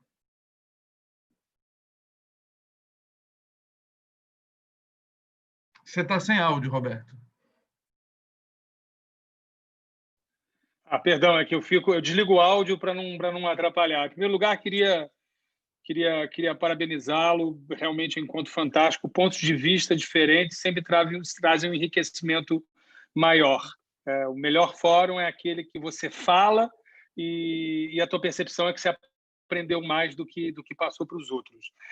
O que me parece mais desafiador hoje, e aí falando em projeto, eu acho que antes de falar em projeto, queria pegar um pouco o gancho do Dr. Braulio, quando ele se referiu ao fato de que criou um inventário espetacular essa iniciativa de ferramentas algorítmicas para que possa se fazer uso delas. E quando a Silvia se refere à questão do foco no consumidor e o foco na prestação de melhor serviço. Se a gente parar para pensar, a gente está falando de capacidades eficientes que não necessariamente estavam no âmbito da área do direito e da magistratura, se a gente olhar para 5 anos atrás. A gente está falando sobre ter insight, a gente está falando sobre articular coisas que não necessariamente são objeto de análise em si. A gente está falando de prestação de serviços para consumidor. O que tudo isso quer dizer? Eu também sou entusiasta da humanidade, mas eu acho que é importante a gente também ser realista de que a entrada da inteligência aumentada, vou usar isso, mas darei crédito, ela nos impõe um rearranjo de papéis. Então, me parece que a gente tem que estabelecer uma nova relação com o conhecimento, até para que a gente possa avaliar que casos são esses mais interessantes. E essa relação com o conhecimento é a relação de quem olha para o conhecimento a partir do seu caráter estrutural. Então, como o professor Braulio disse, se você tem a possibilidade de rastrear, não faça isso. Desenvolva o seu outro lado. E que outro lado é esse a ser desenvolvido? Tudo aquilo que diz respeito a essa capacidade crítica contextual. E aí, por isso, me assusta bastante um projeto de 2015, iniciado em 2015 por pesquisadores da Universidade de Glasgow e da Universidade de Berkeley, que é um polo de inteligência artificial bastante significativo. Aquilo que o Dr. Braulio se referia de rastreio, rapidamente, pessoal, isso diz respeito a basicamente 2 fatores. É que aquilo que é muito previsível, o princípio da proporcionalidade foi ferido, vou fazer uma divisão de bens, vou verificar se existe jurisprudência ou não, isso está muito ligado a 2 fatores estruturais da linguagem, que são a morfologia das palavras e a análise sintática. O que é isso? É a compreensão frasal e a compreensão dos significados. Então, se a frase diz que você tem que gastar menos e não mais, rapidamente eu consigo avaliar que é uma falha sintáxica. Se você está com um número 5 milhões e você só me devolveu R$2.000. Aonde começa a pegar é quando a inteligência artificial começa a fazer análise semântica mais robusta. Então, tem um projeto dessas 2 universidades chamado Mapping Metaphor. O que é isso? Eles pegaram 1.000 autores dos maiores da língua inglesa e começaram a perceber padronagem na criação de metáforas. Metáfora que é um ambiente ainda humano. E para que eles estão fazendo isso? Para alimentar capacidade de leitura semântica e inteligências artificiais com output em voz, como a Siri, por exemplo. Então, doutor Vianor, se eu falo para o senhor, olha, a nossa conversa está indo em direções diferentes, você rapidamente vai perceber que não é esquerda e direita. Vai perceber que provavelmente há uma divergência de argumentos. Pois bem, a Siri, até esse projeto, ela acharia que é esquerda para a direita. Então, o Mapping Metafor, ele se propõe a fazer com que a inteligência artificial ela consiga perceber essas sutilezas. Olha, não me parece que nós estamos tão juntos quanto achamos que deveríamos estar.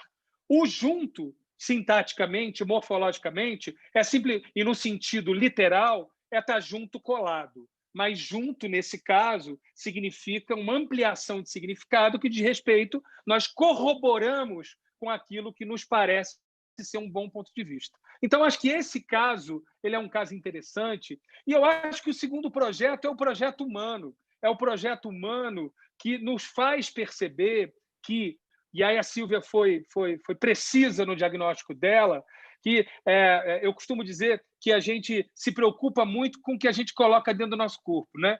Então, eu estou comendo muita fritura, eu estou comendo muito açúcar, eu estou comendo muito sal, mas a gente se preocupa muito pouco sobre o que a gente está colocando para dentro da gente em relação a dados. Então, acho que, além do Mapping Metafor, o projeto humano que observa o que coloca para dentro em relação a dados. E eu tenho um framework que eu costumo usar, que eu gosto muito. Leia, sim, aquilo que vai te informar. Leia os diários, leia aquilo que diz respeito à atualidade. Leia, sim, aquilo que diz respeito à tua área primeira de trabalho. Leia sobre direito, leia sobre tudo que diz respeito à tua área do conhecimento. Agora, leia tudo que diz respeito à dialética, à capacidade retórica, que não necessariamente estão dentro dos portões do direito. Há autores de literatura que praticam retórica magnificamente. A ideia da juíza, a ideia de criar um tribunal de pequenas causas, essa ideia fantástica que o Braulio se referiu, de criar ferramentas para serem executadas por inteligência humana, isso é uma ideia criativa. Como é que eu passo a ter ideia criativa? Consumindo ideia criativa. Leia do livro infantil até clássicos da literatura, porque, no fundo, esse mundo do conhecimento ele está dividido em dois lados. Aquilo que é rastreável e é aquele conhecimento previsível. E a nossa imprevisibilidade vem, essa disposição de espírito, ela vem das nossas experiências sensíveis. Leiamos mais, saiamos mais, tenhamos mais contato com experiências sensíveis, sejam elas através da cognição que vem da leitura, sejam da nossa capacidade de se emocionar mais, amar mais, ter mais tempo com os filhos, vai nos dar um caráter aleatório ligado à imprevisibilidade tão importante quanto o Asimov ou o Machado de Assis. É isso. Excelente, Roberto. Isso que você chama de insight, talvez seja o que a filosofia chama de intuição, a intuição sensível, a intuição emotiva, a própria intuição racional, é aquele conhecimento imediato, que nos vem de uma mirada só, que nos vem a partir de todo o cabedal que nós temos já acumulados com as nossas experiências. Fantástico. E eu me lembrei de um livro que é popular, mas muito interessante, Rápido e Devagar. Ele aborda justamente essas duas formas do humano pensar. Rápida, a forma intuitiva, a forma que vem com os insights. É quando você conhece uma pessoa e gosta e não gosta, quando você tem ideias lógicas, mesmo sem empreender raciocínios complexos. O todo é maior que a parte. E a decisão devagar é aquela que é objeto de processos de raciocínio complexo. Enfim, excelentes as reflexões. Bom, Braulio, chegamos aí a ti, né? E eu vou te colocar uma tarefa bem desafiadora. O que você vê aí para o Judiciário de 2030, né? vai passar assim, rapidinho, né? Com tanta informação que a gente está recebendo, nos ocupando tanto, quase que sem tempo ocioso, o tempo parece que passa mais rápido. 2030 está ali. Você que esteve à frente aí dos projetos do Judiciário nessa área. Está cheio de colega aí pensando, né? O que vai acontecer? O que você acha, hein? E eu queria te ouvir também, Braulio, sobre o ponto de vista ético, sobre a ética na utilização de toda essa ferramenta tecnológica. Vai lá. Obrigado, Bianor. Se você me fizer essa pergunta em janeiro, eu diria que em 2030 nós estaríamos fazendo sessões de julgamento e audiências por videoconferência, sem precisar ir ao fórum, e teríamos a possibilidade de ter a justiça sem espaços físicos, 100% digital. Não seria isso? Em 2030, né? Mas não tem, porque já é, né? Então, estamos lá. É isso aí. Tem outras pessoas que dizem que, na verdade, nós estamos aqui, nós morremos em 2012 e, na verdade, a gente está achando que a gente está na realidade. Na verdade, o mundo já acabou faz tempo, né? Porque a gente está numa doideira só, né? Esse período, de certa forma, depois de março, abril, nós aceleramos de um lado nisso aqui, nessa experiência que nós estamos tendo aqui virtual de conversarmos. Eu já falei com gente de não sei de tantos lugares, de lugares diferentes, fora daqui do Brasil, e viajo a todo momento para outros lugares. Mas aí, de alguma maneira, nós também desaceleramos para algumas coisas. Eu acho que a gente estava numa vibe, em algo assim muito... Era um dia atrás do outro, uma semana, um ano, e as coisas indo, uma coisa quase sem sentido, parecendo um hamster correndo naquela rodinha, né, sem parar. E esse momento nos deu condições, pelo menos para quem conseguiu, para fazer uma reflexão.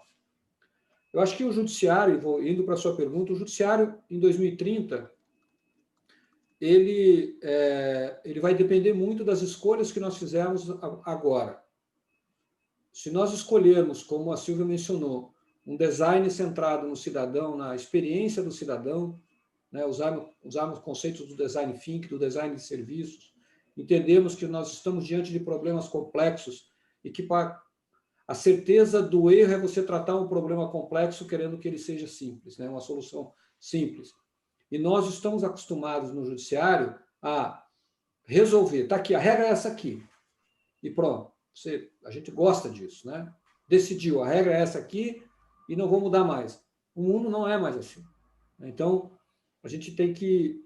se nós escolhermos esse caminho, olharmos para o cidadão, para aquele... E aí, aquilo que o Roberto traz é muito importante, né? Nós entendemos a necessidade das pessoas, entendemos aquilo... Porque, às vezes, eu tenho a impressão que o que a gente decide na justiça não tem nada a ver com a realidade do mundo.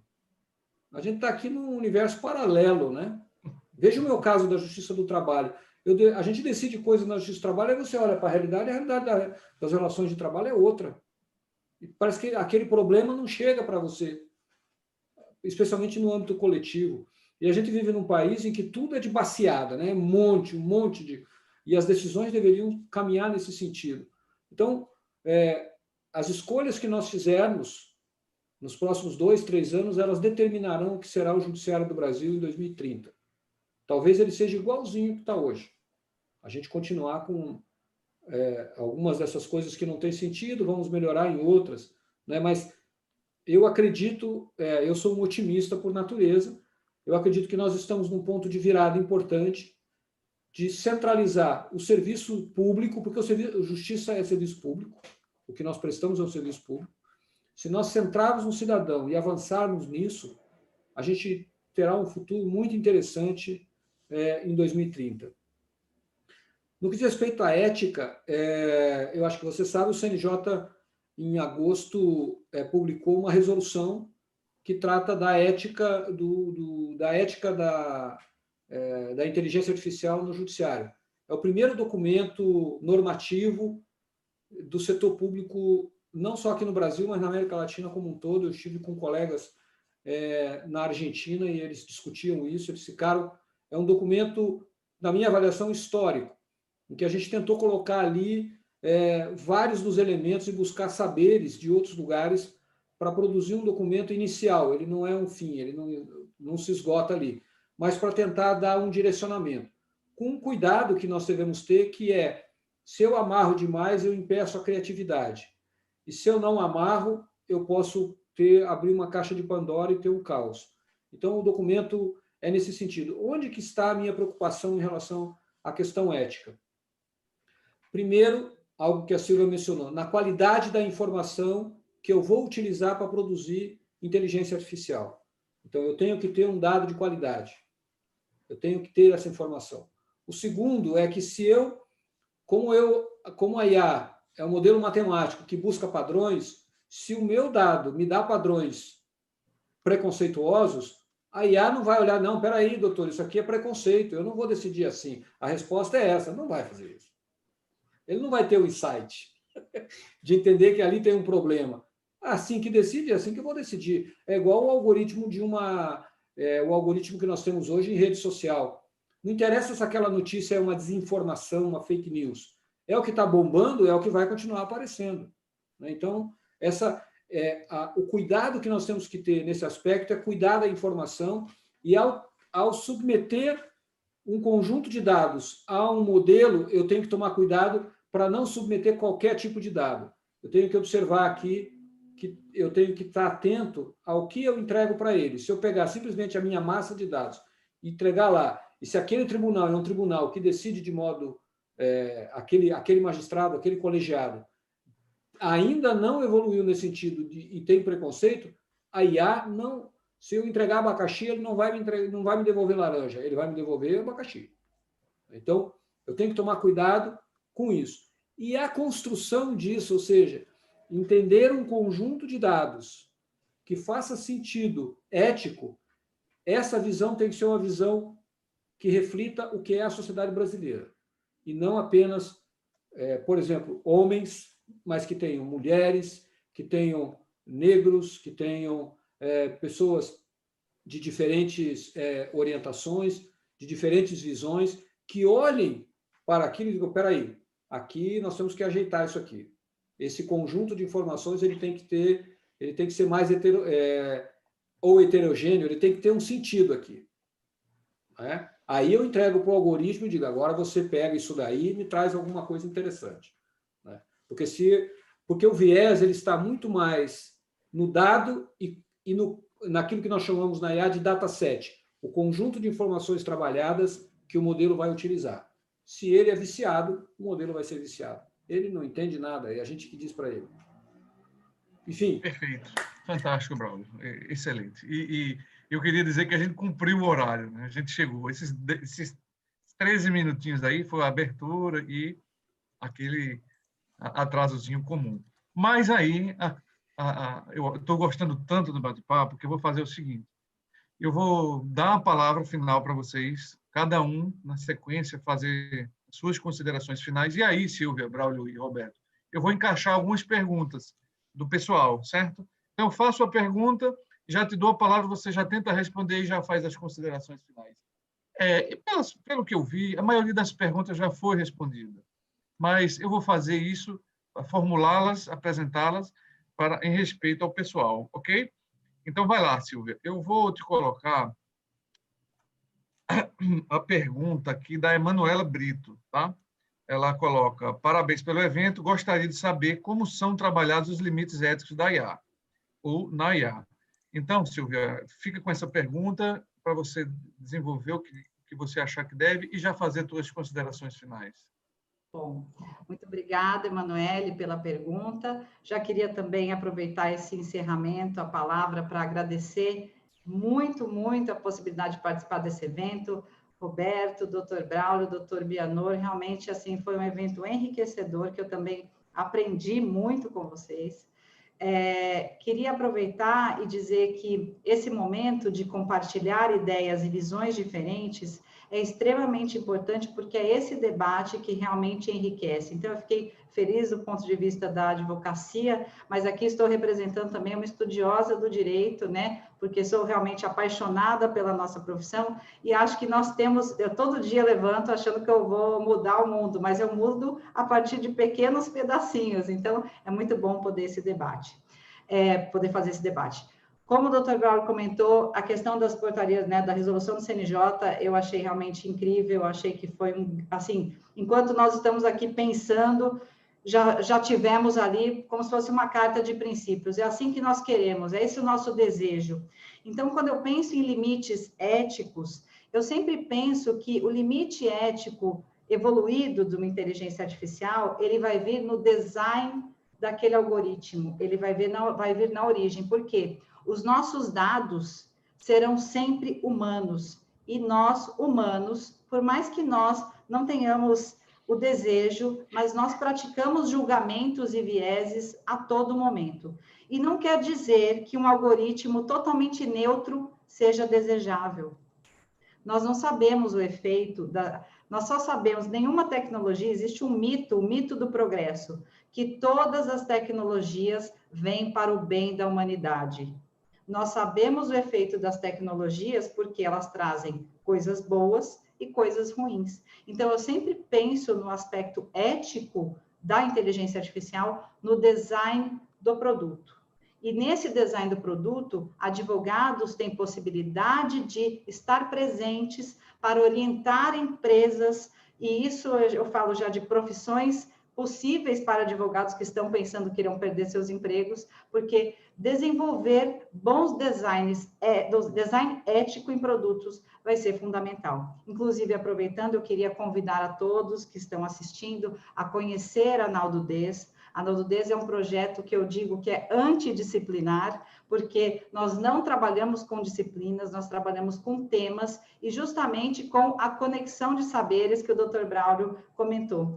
Hoje, quando nós falamos nesse novo mundo digital, nós estamos falando de conexão de saberes, de intersecções, e direito se intersecciona com a filosofia, com a antropologia, com a sociologia, com a tecnologia, com o transhumanismo, que é justamente a extensão, né, da nossa potencialidade humana com tecnologias, e nós também temos lá nossas etapas de ficção científica, porque a ficção científica, ela dá criatividade para o ser humano. A gente imagina coisas lá na frente e consegue também construir coisas boas. Então, nós vamos ter agora em novembro 2 cursos muito correlacionados, Emanuele, com a sua pergunta, desmistificando a inteligência artificial e tecnoética para profissionais jurídicos. Então, nós estamos trazendo um profissional de 25 anos do design de tecnologia, que trabalha a tecnoética, e agora com esse, vamos dizer, algo que quem já está lidando com mídias já sabia há muito tempo, né, da centralização do poder das grandes Big Techs, né, das Big Techs. Esse documentário Dilema das Redes, ele trouxe, assim, muitas pessoas ficaram extremamente chocadas, mas, na verdade, nós vamos trabalhar um pouco disso, especialmente da possibilidade de você desenvolver um bom design ético dentro dos produtos. Então, queria convidá-los, o site é www.naldds.com.br. Depois eu vou pedir, por gentileza, para o Luiz digitar o nosso site e deixar aí no chat. Obrigada, doutor Benor, mais uma vez, pela possibilidade de participar desse evento. Eu que agradeço, Silvia. Roberto, vamos lá. Eu vou te passar também uma pergunta, tá, do Augusto Leal, e você já aproveita e faz as suas considerações finais. Ele pergunta o seguinte, Roberto: que estratégias o judiciário pode utilizar nos projetos de desenvolvimento de inteligência artificial para evitar a ocorrência dos vieses algorítmicos e a opacidade? Ele coloca aqui, entre parênteses, o problema do black box. E aí, Roberto? Eu acho que tem alguma coisa que aconteceu há mais ou menos um ano e meio no Facebook. 2 algoritmos começaram a conversar sozinhos e sem a existência de alguém, e tiraram eles da tomada. Eu acho, Emanuel, que parte da resposta dessa pergunta ela está do lado de fora da inteligência artificial.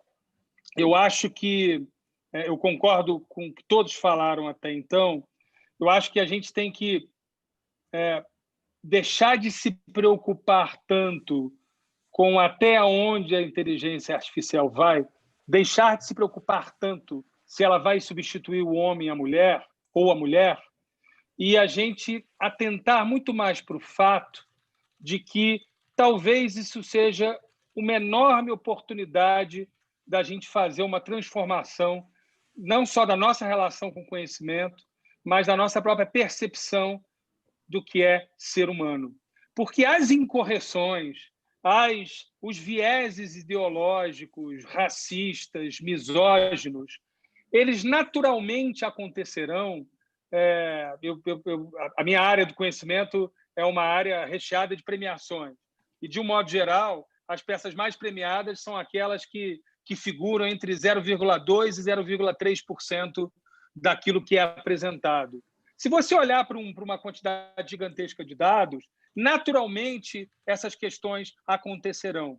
Eu acho que eu recorro de novo ao Braulio, ao Dr. Braulio, e lembro de parte da fala dele que diz respeito à nossa capacidade da gente... Acabou de chegar um colega de trabalho que é inteligência artificial e ele sentou do nosso lado. E ele faz coisas, ele vai cometer erros, ele vai eventualmente forçar viés ideológicos, eventualmente pelo dado imputado erradamente. O que nós, do lado de cá, temos que fazer? Eu não estou interessado se a inteligência artificial ela vai substituir o homem. Ela não me substituirá. Isso significa que talvez a gente deva admitir que tenhamos que colocar na nossa agenda coisas que não estavam dentro dessa agenda. Então, competência como criatividade, ela é central para o profissional da área do direito hoje. Competência, eu esqueci de falar, porque o tempo, ele naturalmente, para um assunto tão emocionante, ele é exíguo. Capacidade retórica. Capacidade retórica, nem em 200 anos uma inteligência artificial realizará. O que a gente está fazendo para melhorar nossa capacidade retórica? Capacidade retórica e criativa tem parâmetros e dá para treinar. Então, eu não sei se eu respondi a tua pergunta, mas o que pode ser feito é a gente produzir seres humanos capazes de identificarem criticamente e atuarem criticamente de uma forma cada vez mais única. A singularidade que se refere o Ray Kurzweil, que talvez a máquina chegue em algum lugar, a nossa capacidade de ser singular, a corrida do ouro está aberta. Talvez nós é que devamos chegar a essa singularidade de maneira mais ativa, desde que tragamos mais robustez a essas competências que passam a fazer parte daquilo que todo profissional do mundo, e isso inclui o jurídico, deveriam ter, que é aumento e aguçamento da capacidade crítica, capacidade, e concordo com o senhor, Dr. Bianor, a questão da intuição e da criatividade, que ela é estimulada. Eu não sou criativo. Quantos livros criativos você lê por mês? Nenhum. Está explicado. Eu acho que esse é o ponto. Eu acho que é o grande projeto da inteligência artificial do futuro, é a gente elevar o patamar humano. Esse é o desafio da nossa e das próximas gerações. Perfeito, perfeito, Roberto.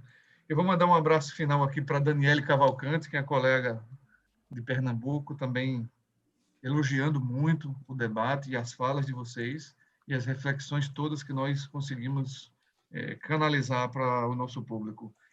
Bom, e aí, Braulio, eu vou te colocar aqui uma pergunta do Bruno França, que trabalha aqui na Justiça Federal, e ele indaga o seguinte para você: se a inteligência artificial usar dados estatísticos pré-estabelecidos para decidir, por exemplo, reincidência de determinado grupo na liberdade condicional, é correto dizer que a decisão seria preconceituosa?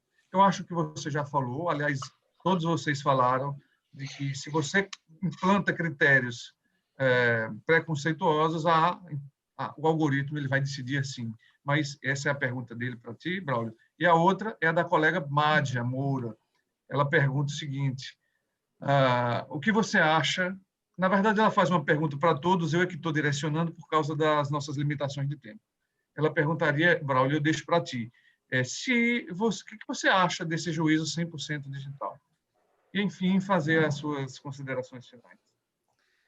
Bom, primeiro, obrigado e vamos lá. Eu acho que a primeira pergunta até respondi, mas acho que valeria a pena dar um exemplo prático. Logo no início da pandemia, o Conselho montou um observatório para receber as decisões proferidas no Brasil sobre esse tema. E aí, tínhamos um grupo lá que estava cadastrando isso, para criar um painel e tal, um dashboard para mostrar como estava sendo. Aí, a gente juntou um time de IA para fazer o quê? Para extrair informações dessas decisões e montar os painéis de modo inteligente, entender se ali teve uma liminar, se ela foi deferida, qual foi o assunto. É Covid, mas é em relação ao quê? É a questão prisional, é uma questão de fechar um estabelecimento, a questão de saúde, etc. Então, eram vários elementos e nós fomos trabalhando para montar esse algoritmo. Algumas decisões nós não conseguimos descobrir. Por quê? Porque o volume dessas decisões era pequeno e ele atrapalhava a resposta. Eu não tinha a mesma quantidade. Vamos imaginar, eu tinha 100 decisões, eu tinha 10 decisões falando que dizendo que a liminar não estava deferida por determinado motivo e tinha 1000 dizendo que estava deferida. Quando vem uma próxima, ele não conseguia acertar se ela não tinha sido deferida, porque o volume de dados não era equivalente. E aí o algoritmo, o índice de acerto dele era muito baixo. Então, a qualidade da informação e a quantidade faz toda a diferença. A gente teve que regular isso para ele poder entender melhor aquela situação. Então, faz toda a diferença, seja para melhorar o índice de acerto, seja no aspecto do preconceito, do viés, etc. Então, faz toda a diferença nesse sentido, ele tem toda a razão e é correto pensar assim.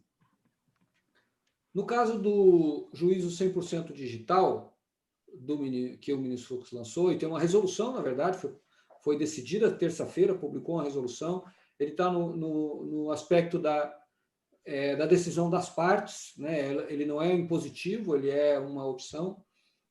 Eu acho que, primeiro, o que o Conselho Nacional de Justiça está fazendo nesse momento, ele está nos tirando da nossa zona de conforto.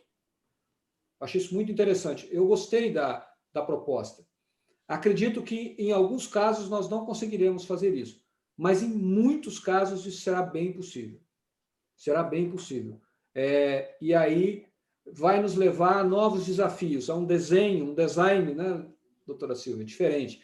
Aqui no meu tribunal, nós já vamos começar a desenhar como que isso vai se dar, qual vai ser a jornada do advogado, dessa pessoa, em relação à justiça. Nós já vamos ter que pensar nisso, chamar todos os que, de alguma maneira, interagem com isso para poder fazer esse desenho conosco. Eu vejo como uma provocação, um insight para nos tirar da zona de conforto, e é um desafio, e eu gosto de desafios. Achei bem interessante essa proposta, gostei. Beleza. E, então, Bianor, mais uma vez, muito obrigado pelo convite. A Roberto, Silvia, você, foi um prazer estar aqui. Aprendi muito essa noite, foi muito bom. Muito obrigado. Eu que agradeço. Foram 3 visões diferentes, todas expostas de forma brilhante, objetiva, clara, e que só contribuiu, pessoal, para todos se sentirem instigados com relação a esse tema.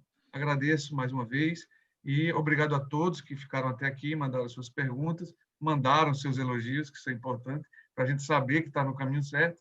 E, enfim, um abraço para todos e muito boa noite. Obrigado. Obrigado, boa noite.